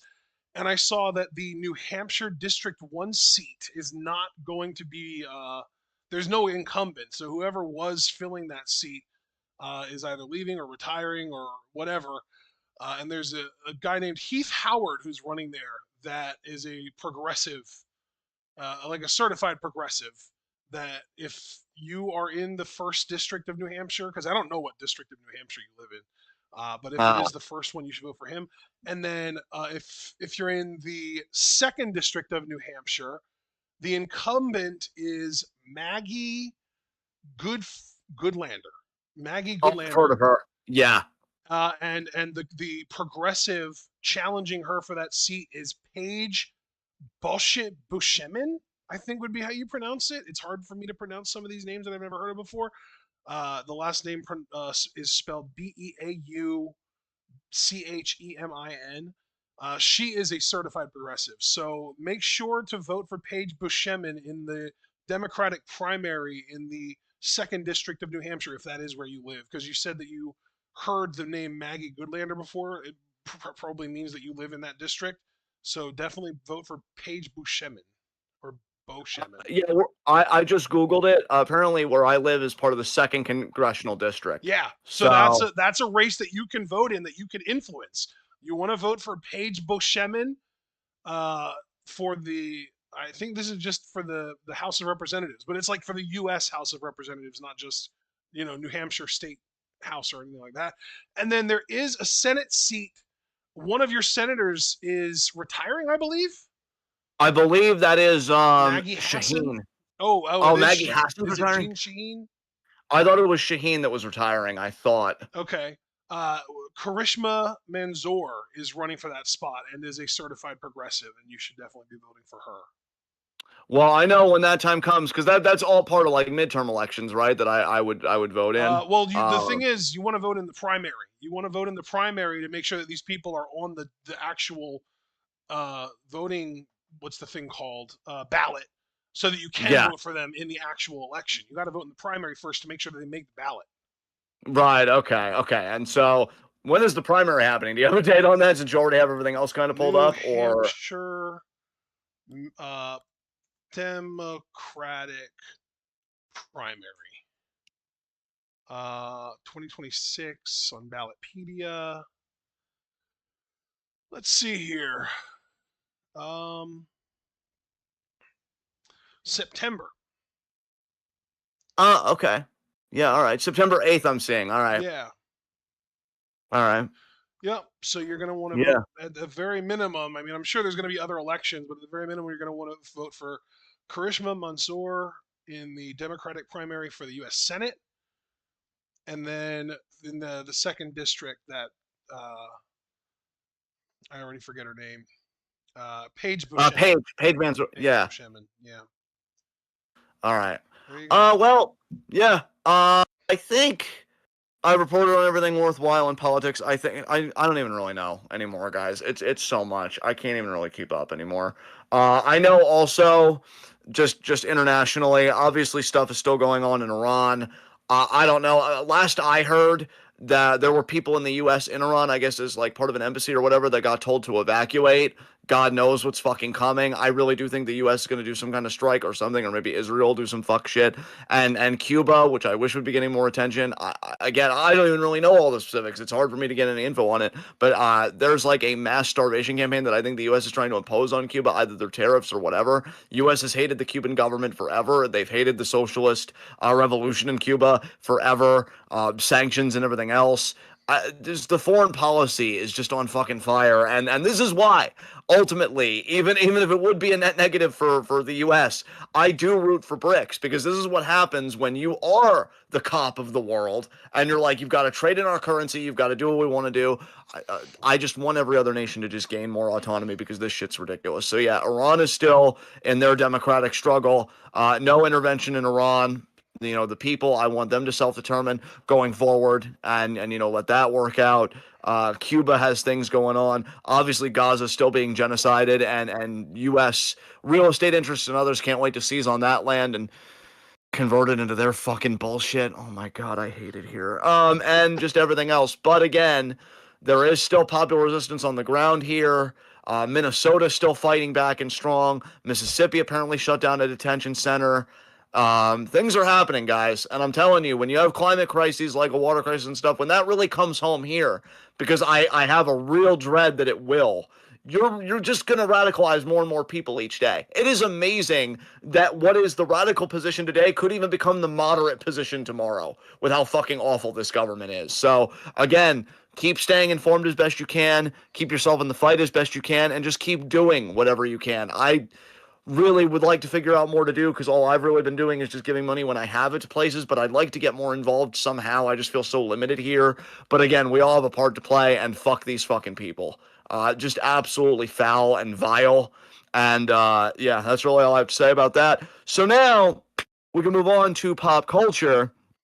And I will begin, and I will say that I finally did listen to XG's new album, The Core. I listened to that last night. I was in a 60-minute workout, toning that tone. And I'm like, oh, well, XG will kill 30 minutes of that workout. And yeah, I gave the album a 7 out of 10. It was a decent album. My favorite song on there was Take My Breath. So I'm going to shout out that song specifically. I thought it was a fantastic track. So I could say that I finally listened to that. And that might be the biggest music thing I did this week, because Mosaic's Ambrosia was last week, even though I've still been listening to the shit out of that song. It's fucking excellent. Love you, Mosaic. Shout out to my boys. We rewatched Fallout Season 1, and we've started Season 2. Very good. Walton Yes. Goggins. I mean, God, I thought He's that forehead was fantastic. free. Yeah, I thought that forehead was free real estate, and then I saw that nose orifice, and I'm like, God damn. Oh So he's God. been great. Oh, Oh, I'm sorry. I'm sorry. Did that discomfort you? Yeah. Lucy is also adorable on that show, she's so precious. shout out to her. Yeah, show has been great.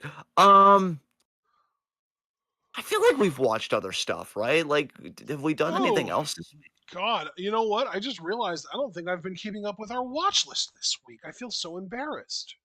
Oh, don't be. I mean, it's so extensive. It We was bound to watched happen Game eventually. Changer season 5, episode 6. I think you know what though. Yeah. I think that's other than that. I think that Fallout is all that we've done. Well, I know with the family, because it's my birthday month, so I'm kind of controlling the content. In fact, happy birthday to me, technically. It's after midnight. Happy So, birthday to John. indeed, I'm 34. Put me out to pasture, please, fuck. Um, You So, don't mean it. You just don't want to live on this particular planet anymore, but that's not your fault. well, I mean, yes, and jury's still out. But yeah. So with the family, let's see what I've been doing. I know we watched the anime. We checked out Sakamoto Days, which is I've amazing. heard really good things about that show, yeah. Yeah, dude, it's wonderful. I know you're like dub and stuff. Watch the dub of it when you have free time because I know you wouldn't be familiar with this anime, so I just want to make clear I'm not trying to explain this to you. I'm just speaking generally about it.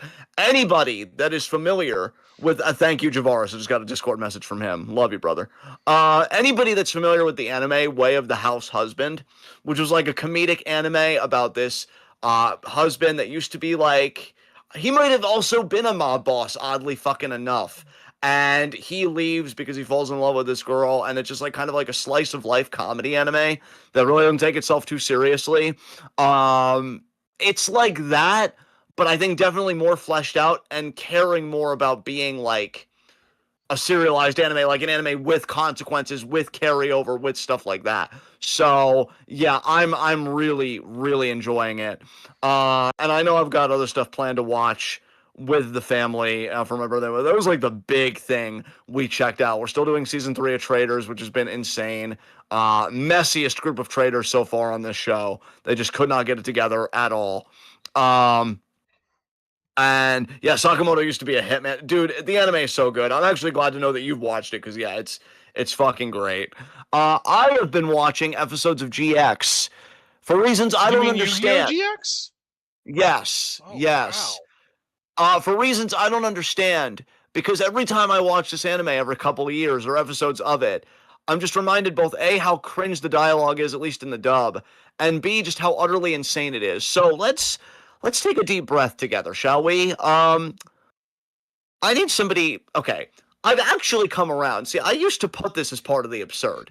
I actually no longer think it's absurd to have an academy about dueling.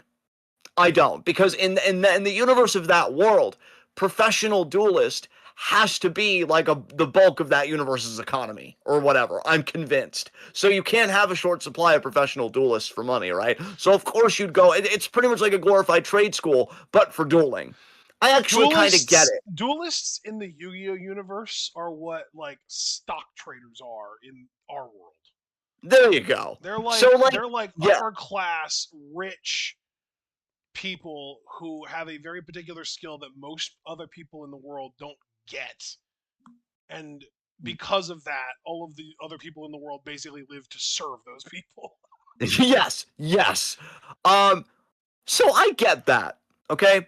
Here's what I don't get. I already kind of ranted about other things on GX in the Discord, mainly how I fucking hate Cyrus, Cyrus yeah. Teasdale. If he died, God, yes. But he's not going to, and he becomes an obelisk at the end of the series. You know, whatever. Um. So yeah, It took I my need brain people to. several moments to process everything you just said. Yeah, welcome to my world, sweetie. Um, I need people to explain to me, and I wish Foster was here because he's He's not here to not. because I know he likes GX in his own way, He was and earlier. he was earlier. I don't remember any messages from him unless He, I missed it. dude, he literally he was here in the sense that like he literally was like, "Oh, y'all are live," and then Yeah, he posted the link to this show in our Discord. so he actually might still be here. It might have just been quiet. Listen, Foster, you scrumptious, magnificent bastard. I need you to explain to me, okay? What the fuck is a P? And Javaris also watched it, so you can explain it too. One of you fucking explain it to me. Because Crowler, who's voiced by Sean Schemmel, when I tell you, now this wasn't a recent revelation. I want to make that clear. This wasn't a recent revelation. I learned this like maybe 2 years ago, maybe three, that Sean Schemmel was the voice of Crowler. And it's funny when you learn who a voice actor is, how after every subsequent thing they say, you can hear it, right? Yeah, And it's like, oh, I hear it now. So cool that he did that. Probably was a nice break from being just fucking iconic all the time and doing Goku. What the fuck is a PhD in dueling? What does that even mean? Okay? Like it's a card game. Be fucking serious. But then that wasn't even the most absurd thing. So when they're actually building up Bastion as a character, who the first time I ever watched the show, he was actually one of the few characters I really liked, and I thought it a really unique concept, and I liked that he was more of a cerebral duelist, quite literally had equations in his fucking dorm room, right? So when they're building him up and like him and Jaden have to face off and Jaden's all hard and Bastion's all logic, so they're antithetical to each other. They're doing this baseball game and Jaden is I think at bat and Bastion pitches and he comes into the game late and he's like, "Oh, I'm sorry. I was caught in attack point quantum mechanics." What is that? You can't just Attack say point things quantum like mechanics, that. I would assume, is a monster whose attack points vary depending on whether they're being observed or not. That's insane. Like the idea that you even tried. It doesn't piss me off. It just bewilders me further. Like no, no, no. You need to be accountable for the fucking shit you say to me. Okay? You need to be fucking accountable for the shit you say to me because that's stupid. That's stupid. If you were my child and you said that shit to me, I would say, you know what? Imagination is no longer for you. You're no longer having an imagination. Your imagination begins and ends with what I say it is. Because that's insane. Wow. That is insane. Jesus. Okay? Fuck all of you. Fuck this stupid academy. And then, okay, you do all that. And then I get that we get into like weird concepts like Shadow Riders and everything else, which I could forgive because I remember the original anime, okay? Like, that was also insane. Let's be for real. But, like, Jaden can save the world, but then it's like, oh, I need you to write this 5-page paper. My life is so over. My dude, you just saved humanity from an existential threat. Write the goddamn paper. Chumley was fucking useless the whole time. No wonder he had koalas in his fucking deck. 15 of them, apparently, according to one episode. But then he gets beat by Crowler. He goes and becomes a card designer. Like, there was apparently, I've seen shorts where people are like, Jaden has awful friends because he apparently got kidnapped by, I guess, this pirate duelist or whatever, and he was on a submarine, and everybody was like, oh, well, you know, Jaden said he wanted to go, so let's whatever. And you know what? Say what you will about the OG series, but they're right. Taya and Joey would never, okay? If they knew Yugi wasn't going to fight anybody. They were right. Like, Tristan! Throw Tristan in there, too. Don't put any disrespect on Tristan. Tristan was just as ride or die as the other two. Yeah, Tristan was just right on it. And actually, shout out to Tristan's English voice actor.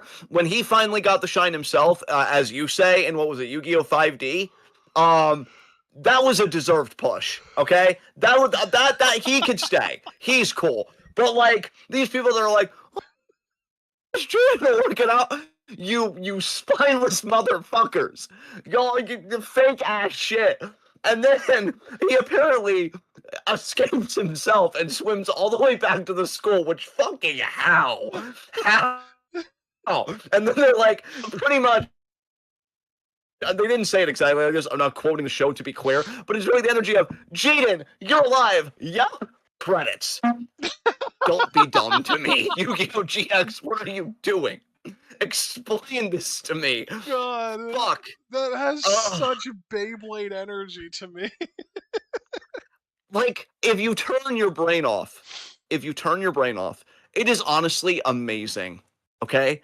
But if you're cursed to bring logic into everything, which I am sometimes I can turn my brain off to my credit. Not you lost me at attack point quantum mechanics. Fuck your whole face and your family's face. Fuck all those faces. Because whoever really came down and was like, oh my god, that's genius for the Bastion character. I do edibles, and that's enough. Whatever you're doing, I'm cutting you off. Drugs are bad again, everyone. Drugs are canceled again. I'm sorry. So that was a big part for me, as I'm just randomly watching these GX episodes, and I'm like, here's how far gone I am, okay? Just to hold myself accountable, because I'm talking a lot of shit. I openly said aloud with nobody around to my computer screen, why am I watching this? Yeah, and then I'm like, what? Why am I hate watching this? And then I think finally I was able to stop. But I mean, think you're God, looking forward to being able to watch the sub version with me. Subbed version will be fun because anything subbed when it comes to these versions of Yu-Gi-Oh is just better because the English voice acting I is so fucking bad. I also Um, think there's a whole extra season that's original subbed material that never got dubbed, so the U.S. just got ripped off out of an entire season of Yu-Gi-Oh! GX. yeah, Yeah. yeah, dude, I'm sorry to be stuck on this, but again, because it was a pretty light week just in general for both of us. Well, I mean, you did individual stuff, and we'll get to you in a little bit, but I just GX was the big part for me this week. There was another episode where like this shadow hitman or whatever that Crowler paid because he was like, oh, I need you to scare Jaden so that he can be expelled, and it's like, well, not Wait, only will I is Crowler the guy with the purple lips? yeah, that's Sean. Yeah, Oh that's the one my voice by Sean. Yeah, god, you gotta yeah, be kidding me. yeah. You've got to scare Jaden so that he'll be expelled. Well, Why not does he only am I sound going to more like scare him, Frieza in this show than Goku? well, I'm probably doing a horrible impersonation to be fair, No! but I watched the yeah, clip of it the other day. yeah. Oh, yeah, the one that I shared. Get your game on. Yes. Don't tell me what to do. And I included. I want you to know, just in my head canon, I included the giggle at the end of that clip because when I do that shit, I self pop. Yeah. So I'm like, it's not the true John experience until I self pop. That's what So made it authentic. yeah. So he hires him, but then the guy was just straight up like, I'm gonna send him to the Shadow Realm. And Crowder was like, well, murder sounds great to me. And of course, Jaden wins, and the guy gets dragged down to hell. And I will give GX the dub credit, because there was some stuff they censored from the sub because they thought it was too much. They kept this in where a bunch of these like gray, like gooey monster things drag the hitman down to this universe's version of hell I can imagine. And Jaden's just like, whoa, cool special effects. No, that man died. Like he's done. I mean, he comes back later, and we'll get to that in a second. But like, Crowler wanted you murdered, dude. He wanted you fucking stabbed, like in the Shadow Realm, Yeah, I whatever. can already tell I'm gonna hate Crowler way more than I'm gonna hate Cyrus. Now, I will give Crowler credit for this. He does have genuine growth throughout the series, apparently. But yeah, he hated Jaden in the beginning because Jaden beats him to get into the academy in the first place, and it's a So humiliation. Crowler is the It's whatever. Kaiba of this show. I would say Chaz is more the Kaiba of the show. Oh. I don't know. There's kind of debate about that because, I mean, even Jaden's kind of the Kaiba in the way relative to Zane. Oh my God, Zane. Hey, Zane, pro tip. Have another monster besides fucking Cyber End Dragon in your fucking deck, you dick. Christ. But Oh my dude, God. His Cyber whole Dragons deck are just involves. awesome. Well, first of all, no. No. Yes, I didn't say Okay. Cyber End Dragon is awesome, although it is. I just said Cyber Dragons. Like all of the Cyber Dragon variants are awesome. No. I'm Yes, not letting you. No. No. I am bro. not letting you have this Cyber because Dragon is a 2100 attack point monster that you can special summon for free as long as your opponent controls a monster and you don't. That's dope. everything you're saying to me, if it had a mouth, could eat my ass. Okay? No. But to be fair, everything I'm saying to you is coming from my mouth, and I'm not going to eat your ass. Well, then you can eat my ass because no, I'm not letting you have this. Okay? Because if I let you have this, that means I have to let Zane Truesdale, who is related to Cyrus, that pipsqueak fucking. Oh my God. Shove his whole deck down his fucking throat. That means I have to let him have things. You think I'm doing that? No. No. No. No. So, yeah. The whole Holy deck, shit. the whole deck is about summoning this one fucking monster. No wonder he turned to like fucking sadomasochistic dueling with fucking shock collars. You're a hack. On like you're he was the jock who peaked in high school and everything went downhill. I'm like, God, I hate the Truesdale family so much. Well, mom said I got the looks. Your mother lied to you. And I wish she was more honest with you because maybe if she was, you would have stopped dreaming long ago and you wouldn't have been my fucking problem. Christ. You So, know, I will say, as solid as the Cyber End Dragon might be, it doesn't hold a candle to the ultimate variation of the Cyber Dragon, which is the Chimera Tech Over Dragon. That one's the best one. Really? Is it? In my humble opinion, Yeah, well, Chimeric Overtech Dragon isn't really very over with me. I know that was a weaker one. Fuck it, I've been going for 15 minutes. But regardless, they can all eat shit. So then this same, which by the way, this Shadow Hitman earlier originally had captured Oh, you mean Alexis. the one that fucking Purple Lips guy hired to murder Jaden? Well, to scare Jaden, and then the murder, he really didn't have any qualms about, if we're just being honest. He was like, oh, well, whatever gets the job done, right? So he had kidnapped Alexis to draw Jaden out as, like, bait. Well, then, several episodes later, he rises again. He's able to escape. And then, and then Alexis, I guess, wanting to assert herself, which I actually like. I'm not really going to hate on that character. She's fine. She duels him. She wins. He gets dragged down to hell again. And he's like, no, not again. And again, it's kind of dark.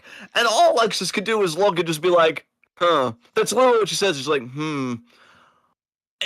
Does nothing face these kids anymore? What happened to you? Like I would be mortified if I saw that. It sounds like Yu-Gi-Oh! GX is the AEW of Yu-Gi-Oh! Shows because nobody fucking sells anything. Dude, it's so dude. And this is the last episode I'm going to talk about, and then I'm going to hand it over to you to talk about like anything just that you did individually without my face. There was an episode where he faces like this Egyptian guy. I don't even know the setup because, to be honest, I skipped around because this is the point where I was starting to break my hold on it, and I was really actively questioning, like, John, why are you doing this? Like, I know self-respect has always been a problem for you, but Jesus Christ, man, like, get it together. And the guy threatened, like, oh, if you lose this duel to me, your friends are going to be buried alive in these sarcophagi. And like, Jaden even says at one point, man, I'm having so much fun. I don't know. I don't know. Like, I feel like I'm built different. I feel like if you, Angel, Christy, Javaris, like any of my friends, any assortment of them, because I fucking love you people. If you guys were being threatened, being buried alive, and they were like, John, you got to beat me in this duel. For one thing, you guys are fucked. Okay, I'm just telling you that right now. Like, say your goodbyes, whatever, because it ain't happening. And second of all, I at least wouldn't celebrate it. I at least wouldn't be like, when it closed and you guys were like, no! I wouldn't be like, pop. And just be like, what a fun duel. Hey, thanks for a great time. No! This whole universe is insane. And I don't understand it. And, like, card games on motorcycles does make more sense. Dude, relative to the shit that honestly, I saw here. I wish content would chill the fuck out so that we could watch the rest of Yu-Gi-Oh! So that we could plow through GX so we could get to 5Ds, because I am genuinely stoked to watch Yu-Gi-Oh! 5Ds. I cannot wait to watch that show. Yeah, again, Tristan's voice actor, you said, like, yeah, he does. I've heard enough of the dub from clips where I'm like, you know what? I'm so glad he got the starring role for once, because I do genuinely like that voice actor. Yeah, but more importantly, based anti-cop sentiment. Exactly. Also, I think isn't 5Ds where they introduce synchro summons? They might. That's another thing too. Just to Yu-Gi-Oh! In general, like as a thing, as an entity, you need to simmer your fucking ass. I don't know what half these fucking things are when I watch you play half the fucking time. I'm like, we need to go back to Battle City because I can do sacrifices. I can do all that, but all this synchro summoning and I'm gonna do this and I'm gonna lay this token down on my card. Fuck you. This is why though, dude. This is why all of this stuff sounds so foreign, is because we didn't watch the anime. The anime helps to explain this shit. Like, if you watch 5Ds, synchro summoning is going to be explained in the show in a way that's easy for us to understand. We'll be like, oh, that's actually really cool. I want to learn how to synchro summon in real life. See, and I'm just going to tell this to you right now. You're right. I'm going to give you the win immediately before the rest of what I'm about to say here. But I think watching the anime at best for me would make me go from fuck you of like utter bewilderment and shock that you're putting me in this situation to if somebody were to tell me after watching the anime, hey, we're doing Yu-Gi-Oh! And we're doing synchro summon rules. Fuck you. Just straight and direct, because I know what you're doing to me, so I'm prepared now, but I hate it. So, again, eat my ass. Yu-Gi-Oh! Needs to simmer the fuck down. From a personal standpoint, as somebody who has spent a lot of time watching a series called The History of Yu-Gi-Oh, where a couple of guys have literally gone through the history of like the meta of the actual Yu-Gi-Oh card game, and has actually gotten through the era of synchro summoning. It's really not that bad. You know what? I really am not going to choose this hill to turn up on you on. There are plenty of hills for me to choose from. This is not it. I've already kind of side-eyed you enough with the whole Cyber Dragon discourse, so I will let you have this. But Yu-Gi-Oh! GX, it's fucking weird, fam. It's fucking weird. And That I believe. That I absolutely do believe, without a doubt. yeah, we there's this joke. I mean, I'm not a religious person, but there's this joke I'm hearing more and more lately. The more fucked up things get, and that's like, oh, we have strayed so far from God, and I realized that Yu-Gi-Oh! GX might have been the first step. I don't know. It's fucking bizarre, man. It is a weird fucking anime, and I think the sub will be a lot better on the voice acting side because as far as the dub, there's only maybe two voice actors that I really like. Because again, the Alexis voice actor isn't bad, but sometimes I'm like, oof, that was a rough line read for me. In what? And that would be the voice acting in Yu-Gi-Oh! GX, the Oh, dub in I'm talking GX. about. Well, I know you hate Yeah. Cyrus. Yeah. Oh, well, yeah. Well, I wasn't even going to mention him again because that was obvious. But the only two voice actors I really appreciate. I do love hearing Sean Schemmel whenever I can get a hold of him. He is great at what he does. There's no Purple denying Lips that. guy, right? Yeah, Crowler. PhD in dueling, thank you. What the fuck? Yeah, And there have been several questions that you've asked that you've been bewildered by that if I felt any level of ability to answer, I've tried to. That I'm not touching with a 20-foot pole. I have no fucking clue what the fuck a PhD in dueling is. because you touch grass. And I'm proud of you for that because Crowler apparently did not do that enough in his formative fucking years. That just sounds Uh like some shit that he says to make himself sound cooler and more credible, and it's just nonsense. And even in that world, they're like, bro, what are you talking about? yeah. Yeah. Yeah, there was you know what? No, I've talked about GX enough. Just watch the fucking anime, people. I can't. Like, just no. Like, fuck. It's just so weird. It's so weird. Oh, but anyway, let's hand it I over to think you Yu-Gi-Oh! now. GX, it's weird because Yu-Gi-Oh! Like the original series definitely had its cringe moments. Like it was definitely like, like the friendship stuff and there were just little moments sprinkled throughout the series. It was not super common, but it was there where it was cringe. And then it felt like GX was like, okay, well, all the fans of the original Yu-Gi-Oh series are grown up now, and we don't want to appeal to them, so we're going to appeal to an even younger audience. And they went hard into the cringe. Yeah, And they then really, and then really did. 5Ds came along, and they were like, okay, you know what? I think the kids who started watching GX when they were a part of the target audience for GX might be able to stick with us if we just go a little bit more mature. And they did, and it's like the best shit. There you go. All right, well, I went on a whole tirade there because again, that was probably the biggest part of my week, just individually. What about you, bud? What have you had going on? You and your mom just sans my face. Oh God. Well, normally we like to talk about media consumption here, basically. But I would be remiss if I didn't mention the real world shit that I've been going through over the course of the last week. Oh yes, So, yes. a couple weeks ago, I noticed the check engine light came on my car. I took it in. They looked it over and they said, we don't know exactly what's wrong with it, but we turned the check engine light on. There's a chance, or we turned the check engine light off. There's a chance that it's just a false positive, and if it comes back on again within the next week, bring it back in. So we went back out a few days later. It came back on, and I called them, and they were like, "All right, time to set up an appointment." We set up an appointment. We went back in there. They told us that there was something wrong with an air filter and some kind of other sensor that was going wrong, and it was like a $400 thing. And we were like, "All right, cool. Car should be fixed now. We're good to go. We're gonna go about our day, and we're gonna be fine." A few days later, we went out and about, and the check engine light came on again.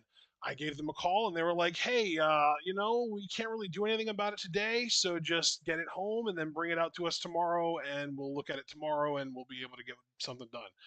That day, we were out and about, and it started acting really weird and like rough idling, and there was a point in time where it wasn't just rough, and it wasn't just while idling, where it started literally like the entire car would be shaking, like vibrating when I was trying to do anything with it.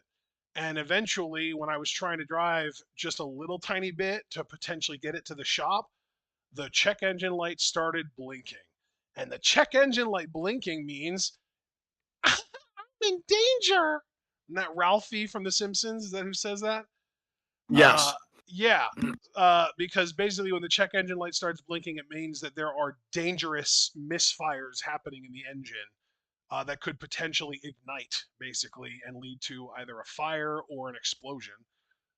And so that means turn the fucking car off. So I did in the parking lot of a local pizzeria, and I didn't want to drive it anymore. So I called a AAA and I had them come and tow it.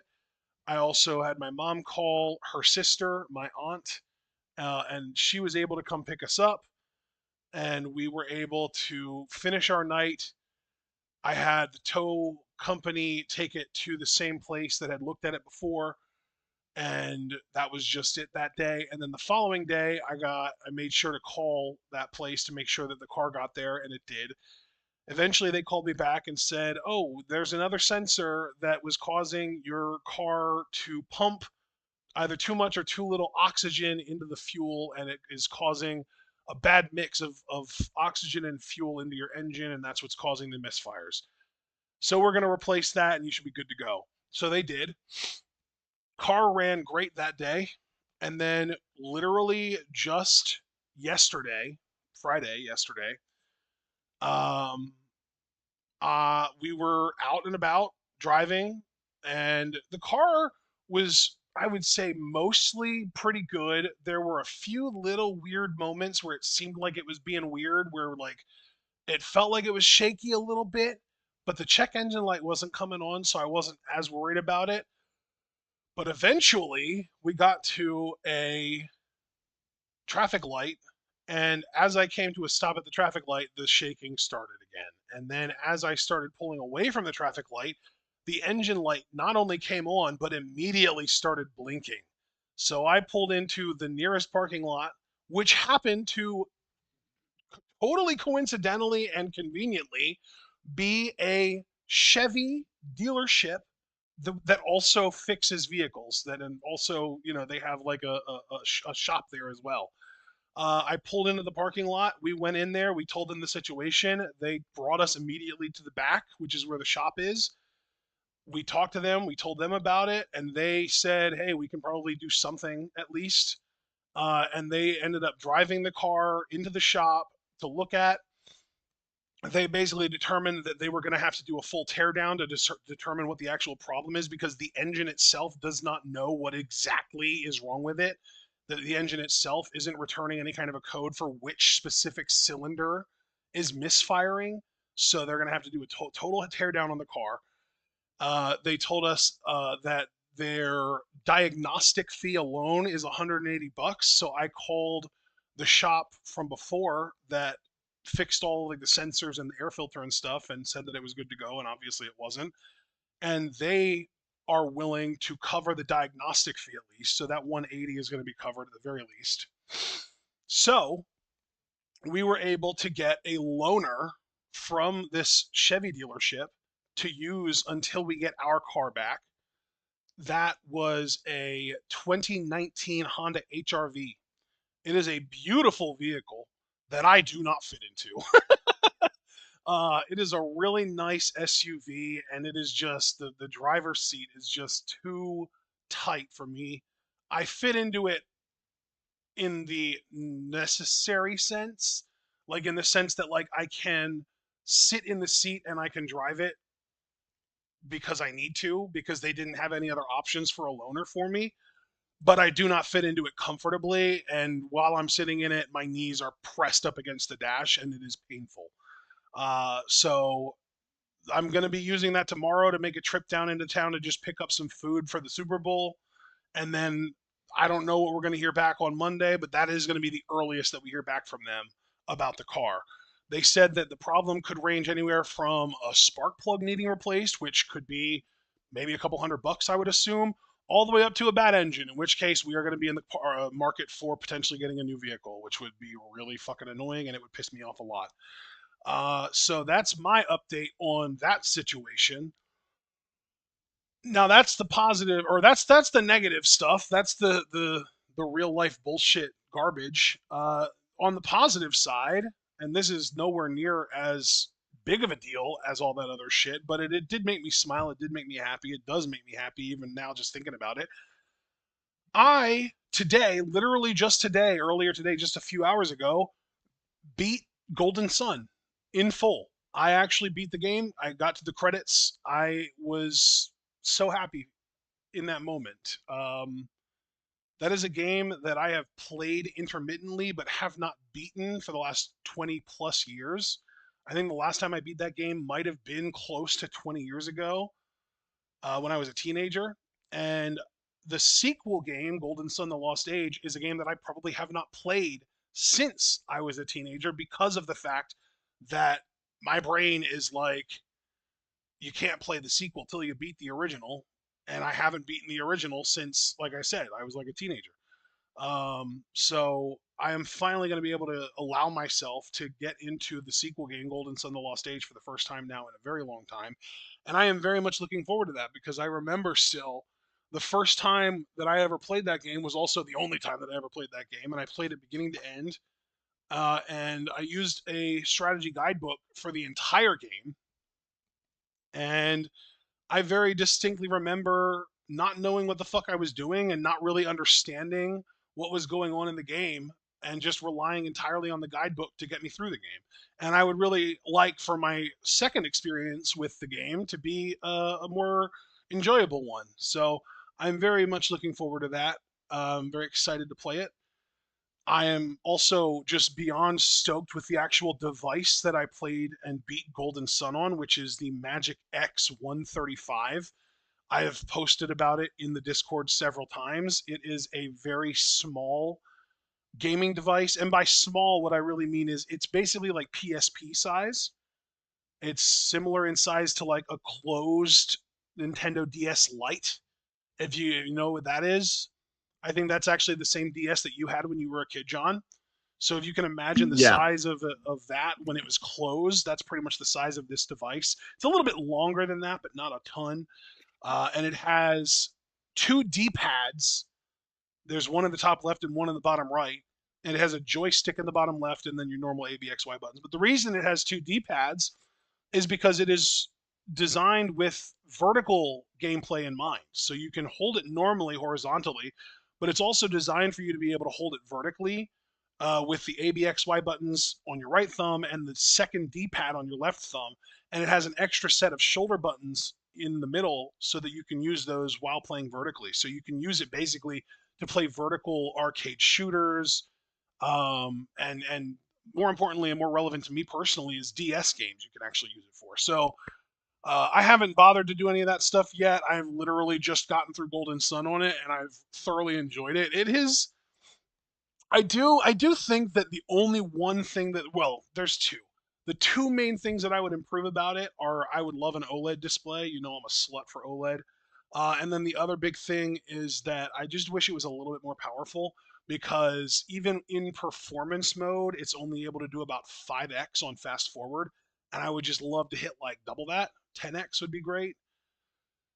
But the screen is perfectly designed to be able to play Game Boy Advance games at a 4x upscale, and they look fantastic on this display, even though it's not OLED. Like, obviously, OLED would be preferred, but if I can't have OLED, I'm very happy with the quality of this IPS display. The buttons are really nice. They really do feel a lot like Game Boy Advance buttons. It's actually kind of crazy how similar they feel to it. So yeah, that's been a really great experience.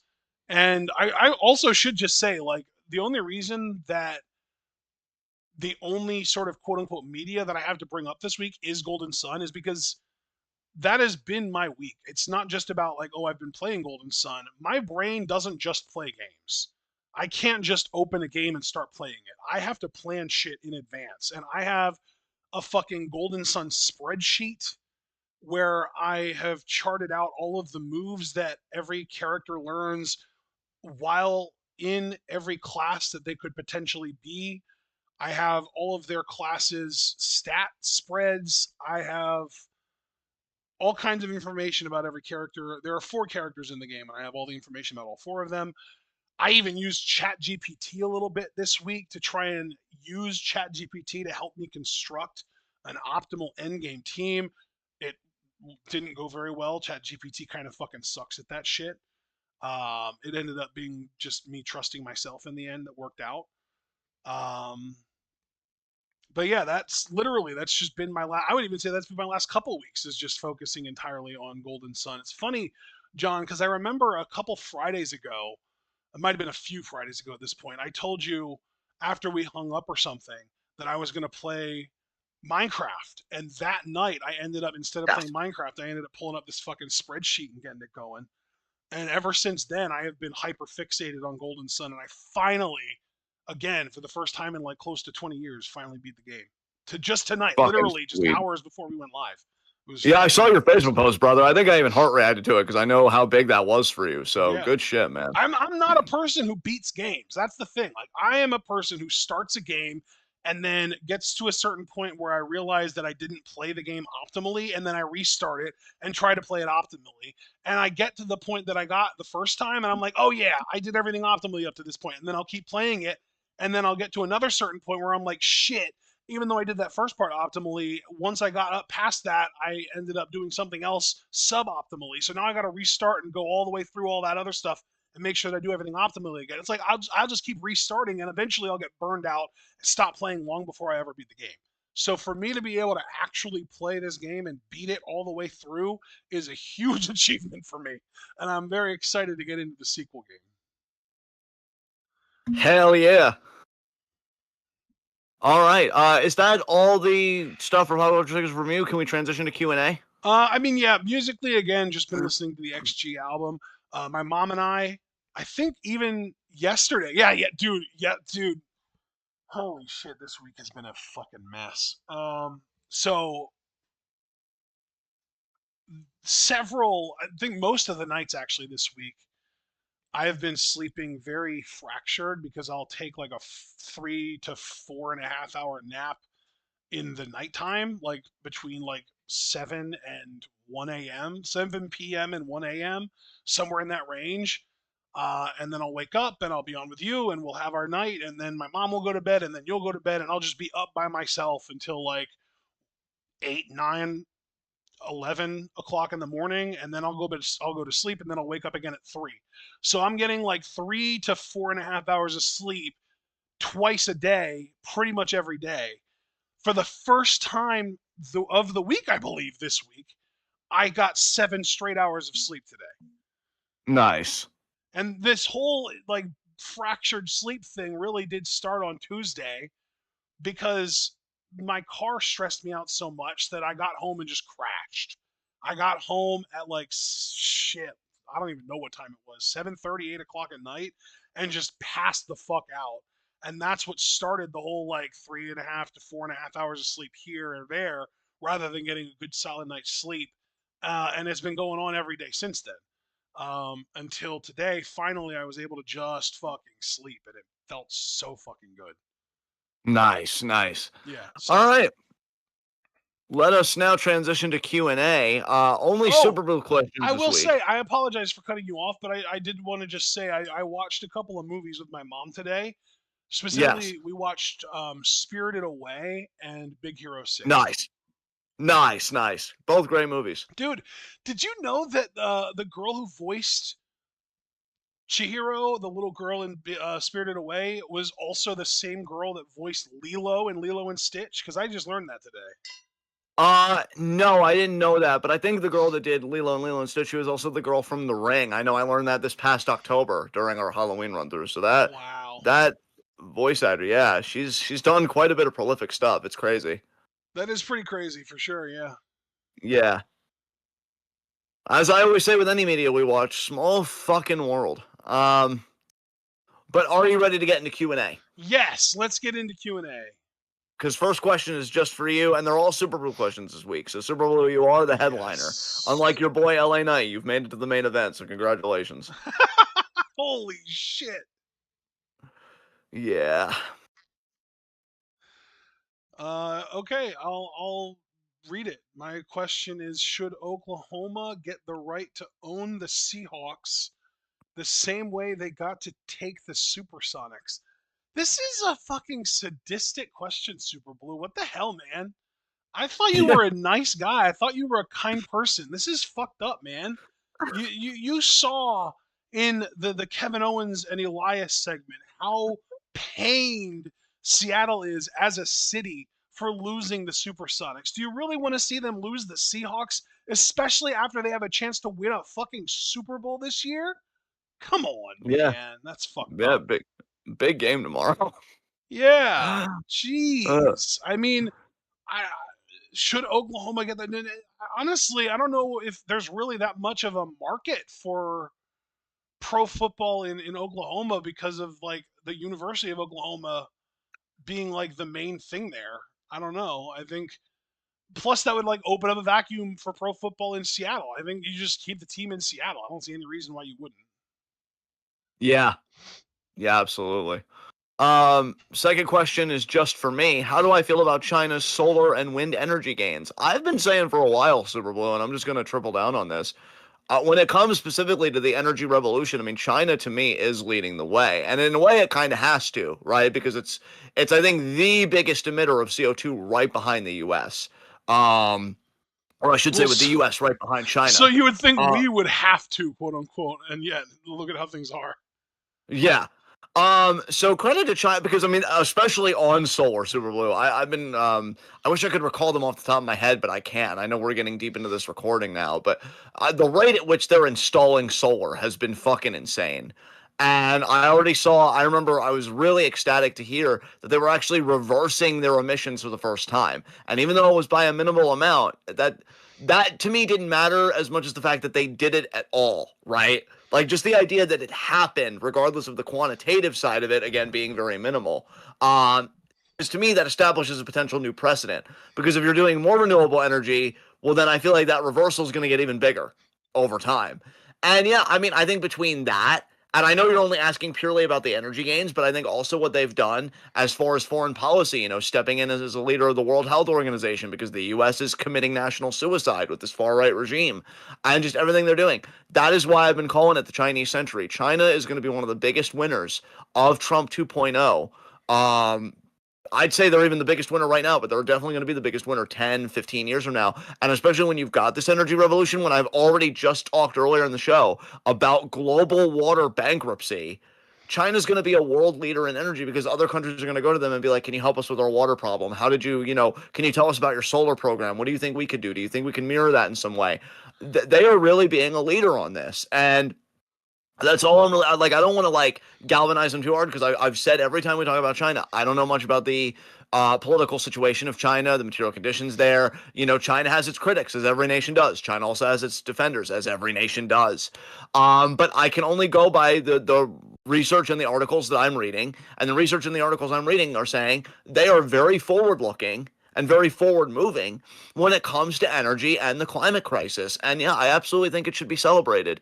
I'm sure China has its problems, but again, like you see the open hostility our own president has towards solar and wind. He tried to make conspiracies about like wind farms killing people or some shit. No, Like it's no, it wasn't it's people they were killing. It was birds. They're very bad for the birds. it was very bad for the bird. Yeah, like it's insane. So whatever you want to say about China, and I'm not saying it's illegitimate or legitimate. What I am saying is, if we're focusing purely on this, yeah, they're one of the most progressive nations out there. Like what they're doing is insane. I think parts of Latin America are also doing great stuff. It is a shame that we didn't get a Green New Deal because if we did, I'd be feeling so much better about a lot of this crisis, even though Yo, we'd that still be under that capitalism. that legislation is still it's still around. It just hasn't been put into action yet. Yeah, and correct me if I'm wrong, because I don't want to speak too authoritatively on this, because I can tell I'm starting to turn up again. But like, even the stuff that's still around, isn't that severely kneecapped from how it started? Because it started as a really progressive piece of legislation, and then from what my I understanding was, it got mean, watered down successively. I don't know. I don't know. Yeah, I feel like it was a lot more. I'm not saying it's not good what's on the table. I mean, anything's better than nothing, and we're actually doing less than nothing. Like, we're actively contributing harm. But I'm just saying the way it started, I remember it being a really progressive piece of legislation. Like, we really were, with that legislation, going to become a green economy. And really focus on that. And again, I would still have my worries because capitalism is exploitative and extractive by its very nature, and that's just never going to be good. But at least a Green New Deal, I feel like, would have gotten us somewhat on the right path. But now you have a head of the EPA here in America that calls climate change a religion. You had Trump a little over 2 weeks ago talk about climate insurrectionists because he hates that word because he knows he's an insurrectionist, him and his little fucking toadies from January 6th. Because there was like a huge, we've had like insane cold temperatures. I know we've had insane cold temperatures here and violent snowstorms and stuff like that. Well, what about the global warming? And these people, and this isn't even a political point, this is a John Smug point. I'm really getting sick and tired of people that are ignorant of things speaking confidently about things they know nothing about. Like, I don't even expect people to know everything. I actually admire the people when they're asked a question, they're like, oh, I don't know anything about that. Because that's the truth, that's the truth. But like these people that feel like they know everything. I mean, Trump even said a few years ago, I think this was during his first term, like, oh, the physicists, they were amazed how smart I was. I could have been a scientist. No, you couldn't have. I hate you. I hate you. I hate everyone so much. Oh my God. Okay. So yeah, like ignorance and anti-intellectualism, real fucking problem. But yeah, China's doing great. China's doing great on that front. They're doing great on the climate front. It is the Chinese century. The sooner we accept that, the sooner we accept that we are in a multipolar order now. We aren't the sole police anymore because China's on the rise.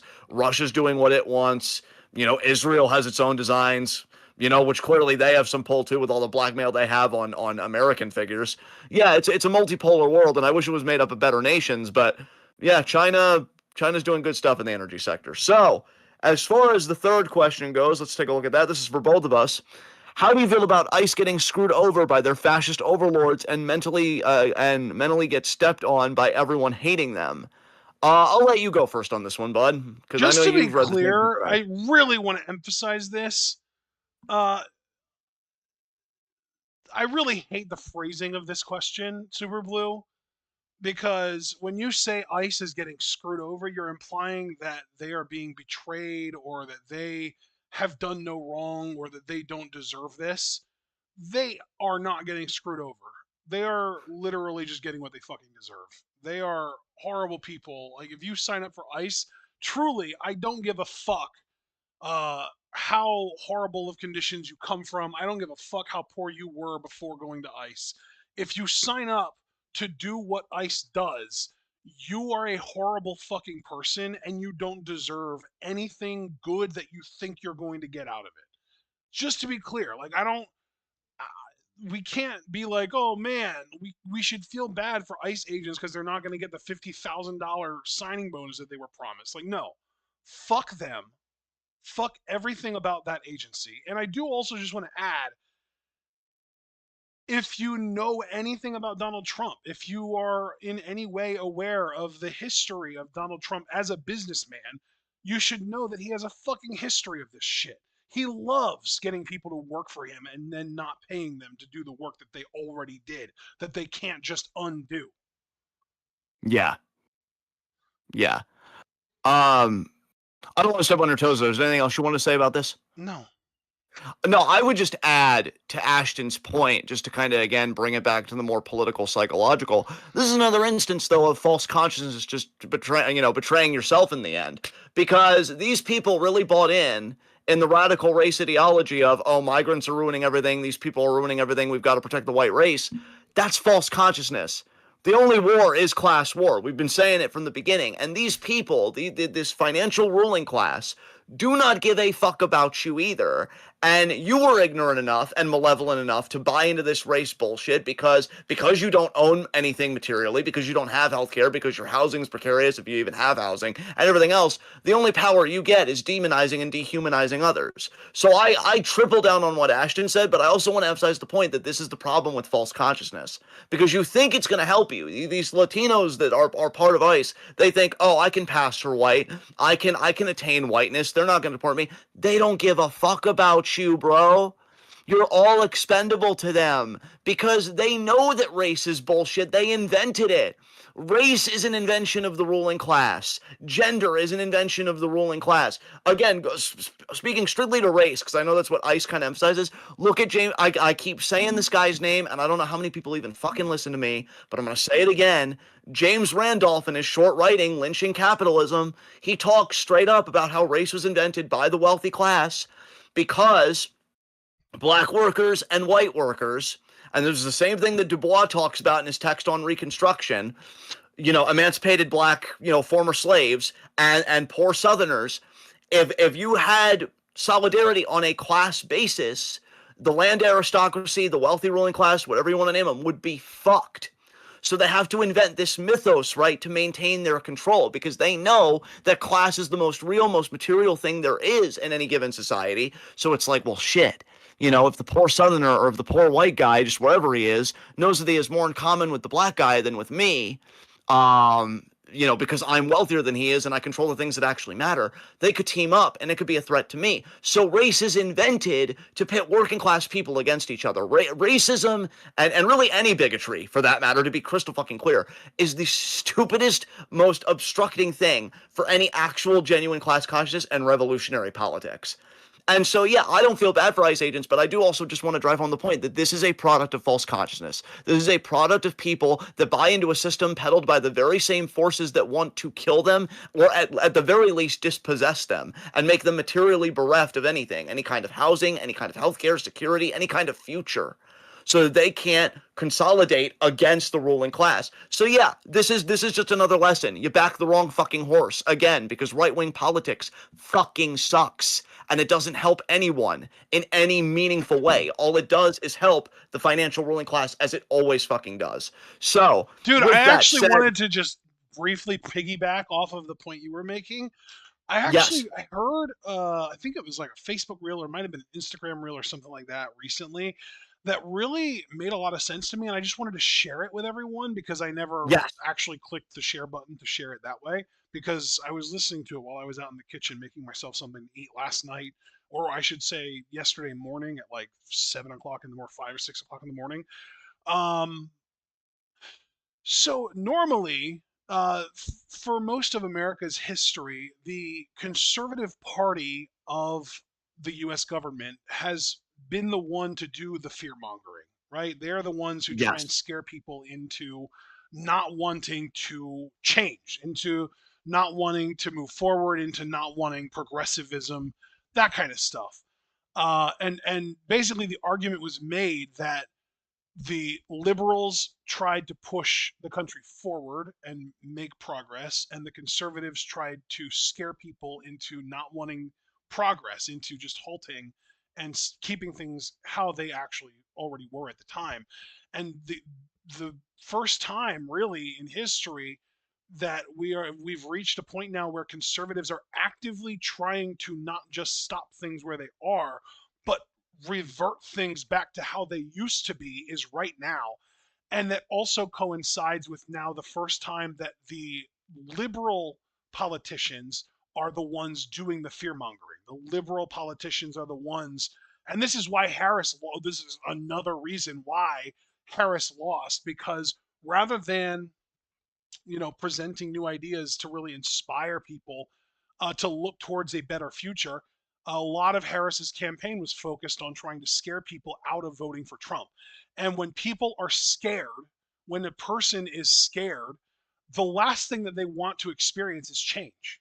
When a person is scared, they will naturally cling to comfort. And if comfort is something that is familiar, then conservatism becomes the more appropriate and the more appealing ideology. So the fact that we are, for the first time ever, we are living in an era where the conservative party of the United States is not the party doing the fear mongering, doing the one, they're not the ones pushing the fear. It basically means that the liberal party or the left leaning party in this case needs to change their tactics. They need to stop pushing fear and they need to start pushing hope for the future. yes. Yeah, because there is, again, hope to be found. Again, that's why I'm saying, like, I'm trying to quit the doomerism. Like, I can acknowledge the things that genuinely scare me, and there is a lot, but seeing what's happening in Minnesota, seeing what's happening on the ground, I will say this until I'm blue in the face. True political movements that are progressive or even outright revolutionary always begin at the bottom. You are never going to get a top-down revolution ever. And if you do get a quote-unquote revolution from top down, it's what we're seeing right now. It's a far-right revolution. It's heavily fucking reactionary for capital interests. So, yeah, ICE agents, fell for it again award. Dude, I saw one where it was like, oh, I'm waiting on the healthcare for my sick daughter. And I'm like, I've literally heard reports of you detaining children with fucking cancer or people with like chronic illnesses or whatever. No fucking sympathy. And if you can't see why your daughter doesn't even have healthcare in the first place, Jesus fucking Christ. So, yeah, that's all I got to say about that. Question 4 for both of us. If fuck ice chants are happening at Dynamite, which we talked about earlier, in Las Vegas, what's going to happen when SummerSlam goes to Minneapolis for 2 nights in the summer? And similar, this is my honest, straightforward answer to this question because I've thought about this a lot since I saw that you asked this. It really depends on what the state of ice in Minnesota is by the time SummerSlam comes around, because that's still all the way in August, and we're only in early February yet. So a lot can change between now and then. I would still hope that it would be raucous and it would be like their own fuck ice chant, because if any area would have a right to chant it, it would be Minneapolis, and it would be Minnesota as a state. But we're really going to have to see where they are with that come August, because by that point, who knows? Maybe they'll just want to turn their brain off and enjoy the show. But if ice is still a major problem, yeah, I could see quite a ruckus made about it. What about you, man? Are you expecting anything, or are you like me, where it's like we'll just have to wait and see come August where things are? Yeah, no, I am fully with you in terms of like wait and see, because if stuff keeps happening in Minneapolis, if they keep killing people, if Minneapolis keeps on trying to protest and they keep getting fucking tear gassed and kidnapped, and if basically if the ICE presence in Minneapolis sustains for the 6 months between now and SummerSlam, there's probably going to be something. I also think a lot of it is going to depend on if any WWE wrestlers or if any front facing figures in WWE make any comments about ICE between now and then.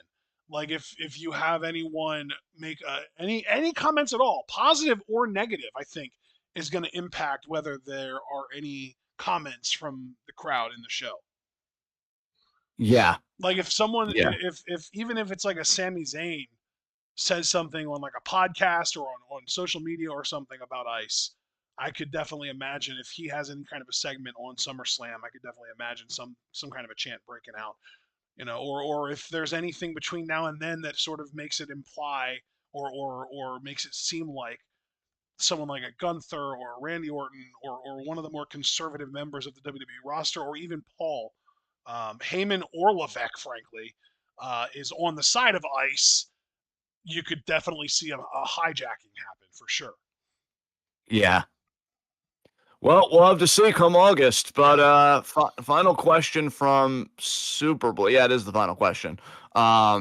So this is in reference to me making a joke to Sean in the Wrestling Discussion Channel. Hey, have you ever noticed that LA Knight and Lexis King, you never see them in the same segment? Think about it. So pretty much just a small innocent joke of they both suck so bad. What if they're the same person? So that's what Super Bowl was referencing in the beginning. He says, why are you worried about LA Knight and Lexis King being the same person when your man is out of control in TNA? And then Super Blue, thinking that it's a gotcha. I'm so glad I pinned your one message, by the way, Super Blue, because that payoff is going to be so fucking sweet. He posted a video of Ali, TNA's Ali, pile driving Jada Stone. Now, I'm going to be honest. I didn't watch the clip. I didn't need to know that Ali probably had a reason. And from the looks of the video, just the thumbnail, it was a sanctioned match. She's going for a forearm on him. So if it's sanctioned competition, I reacted to Lucha Underground alongside Ashton for the entirety of its run. I'm down with intergender wrestling. You think I give a shit that Jada here ate a pile driver? It was self-defense in the confines of a sanctioned match. It even says during a mixed tag match. During the mixed tag match, not afterwards. During. It was a legal maneuver. I was going to say, to be fair, mixed tag implies men versus men and women versus women. Well, she was going for a forearm on him in the thumbnail. That's all I'm saying. So, I didn't watch the video on an NFL context. Maybe it was over. Maybe he took it too far. But then again, maybe TNA took it too far, not giving him the world title. So essentially, what I'm saying is he had a reason. Get over it. Okay? It happened. I'm pretty sure she's gotten over it by now and she's planning revenge. I'm sure it'll be a fun little gas. But how you think this is a gotcha when I rightfully pointed out how fucking badly LA Knight and Lexus King suck? This is why I pinned your message, Super Blue. LA Knight will never be a world champion, and I want to be here to remind you of that when it happens again and again and again. So that's my answer to your goddamn gotcha question. Anyway, that's Q&A. Now we can move on. Yeah, with you getting the last laugh. Yeah, we'll see about that. I'm chuckling right now. I'm literally laughing right now. All right. High spots, low shots. God, I actually feel like I have a pick of the litter this week. You know what? I'm going to say low shot JD Vance because he got booed at the fucking Olympics because everybody knows that this regime fucking sucks. So JD Vance is my low shot. Who's your low shot? Nice.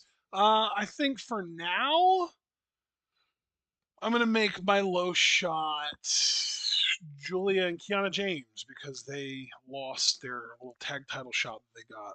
I do want to honorable mention low shots to Chelsea Green, Lash Legend, and oh god, who did I want to give it to?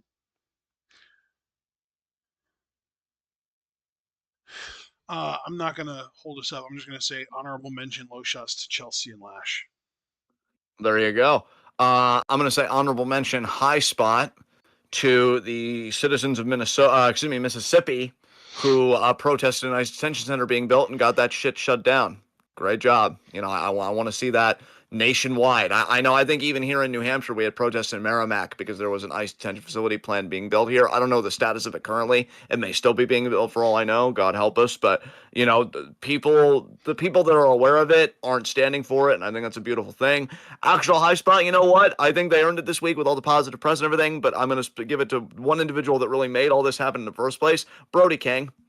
Brody King beat the AEW World Champion. He's getting a title shot in 10 days, so he's getting a push, in that sphere. He's been anti-ice for a long time, and then it generated a viral organic moment with Las Vegas chanting, "Fuck ice." I would say Brody really made that happen. So Brody King's my high spot this week, and well-deserved. All right. Who'd you say your high spot was again, or did you even go? I haven't gone yet. No. Okay, you haven't gone yet, so yeah. No, yeah. I think my high spot. Man, it is. You know what? You know what? Fuck it. We've suggested that this is possible to do before. My high spot. Oh God, no! I don't want to do that shit. I'm curious what you were going to do though, because you really pumped yourself up, and then you were like, "No." I was so excited to give myself high spot for beating Golden Sun, but it has been a rough fucking week. Yeah, but your face still exists, and that's a win for the Earth. Yeah, I know, but the car thing has been overwhelming. I hate it so much. One day you're going to put yourself over, and it's going to be fucking. Actually, I feel like you did recently, and it was glorious. But I'm waiting for you to do it again.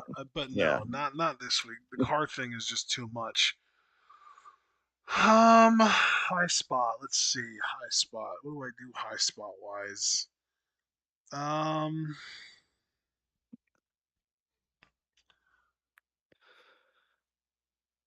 God. Who won the fucking men's qualifier for Elimination Chamber?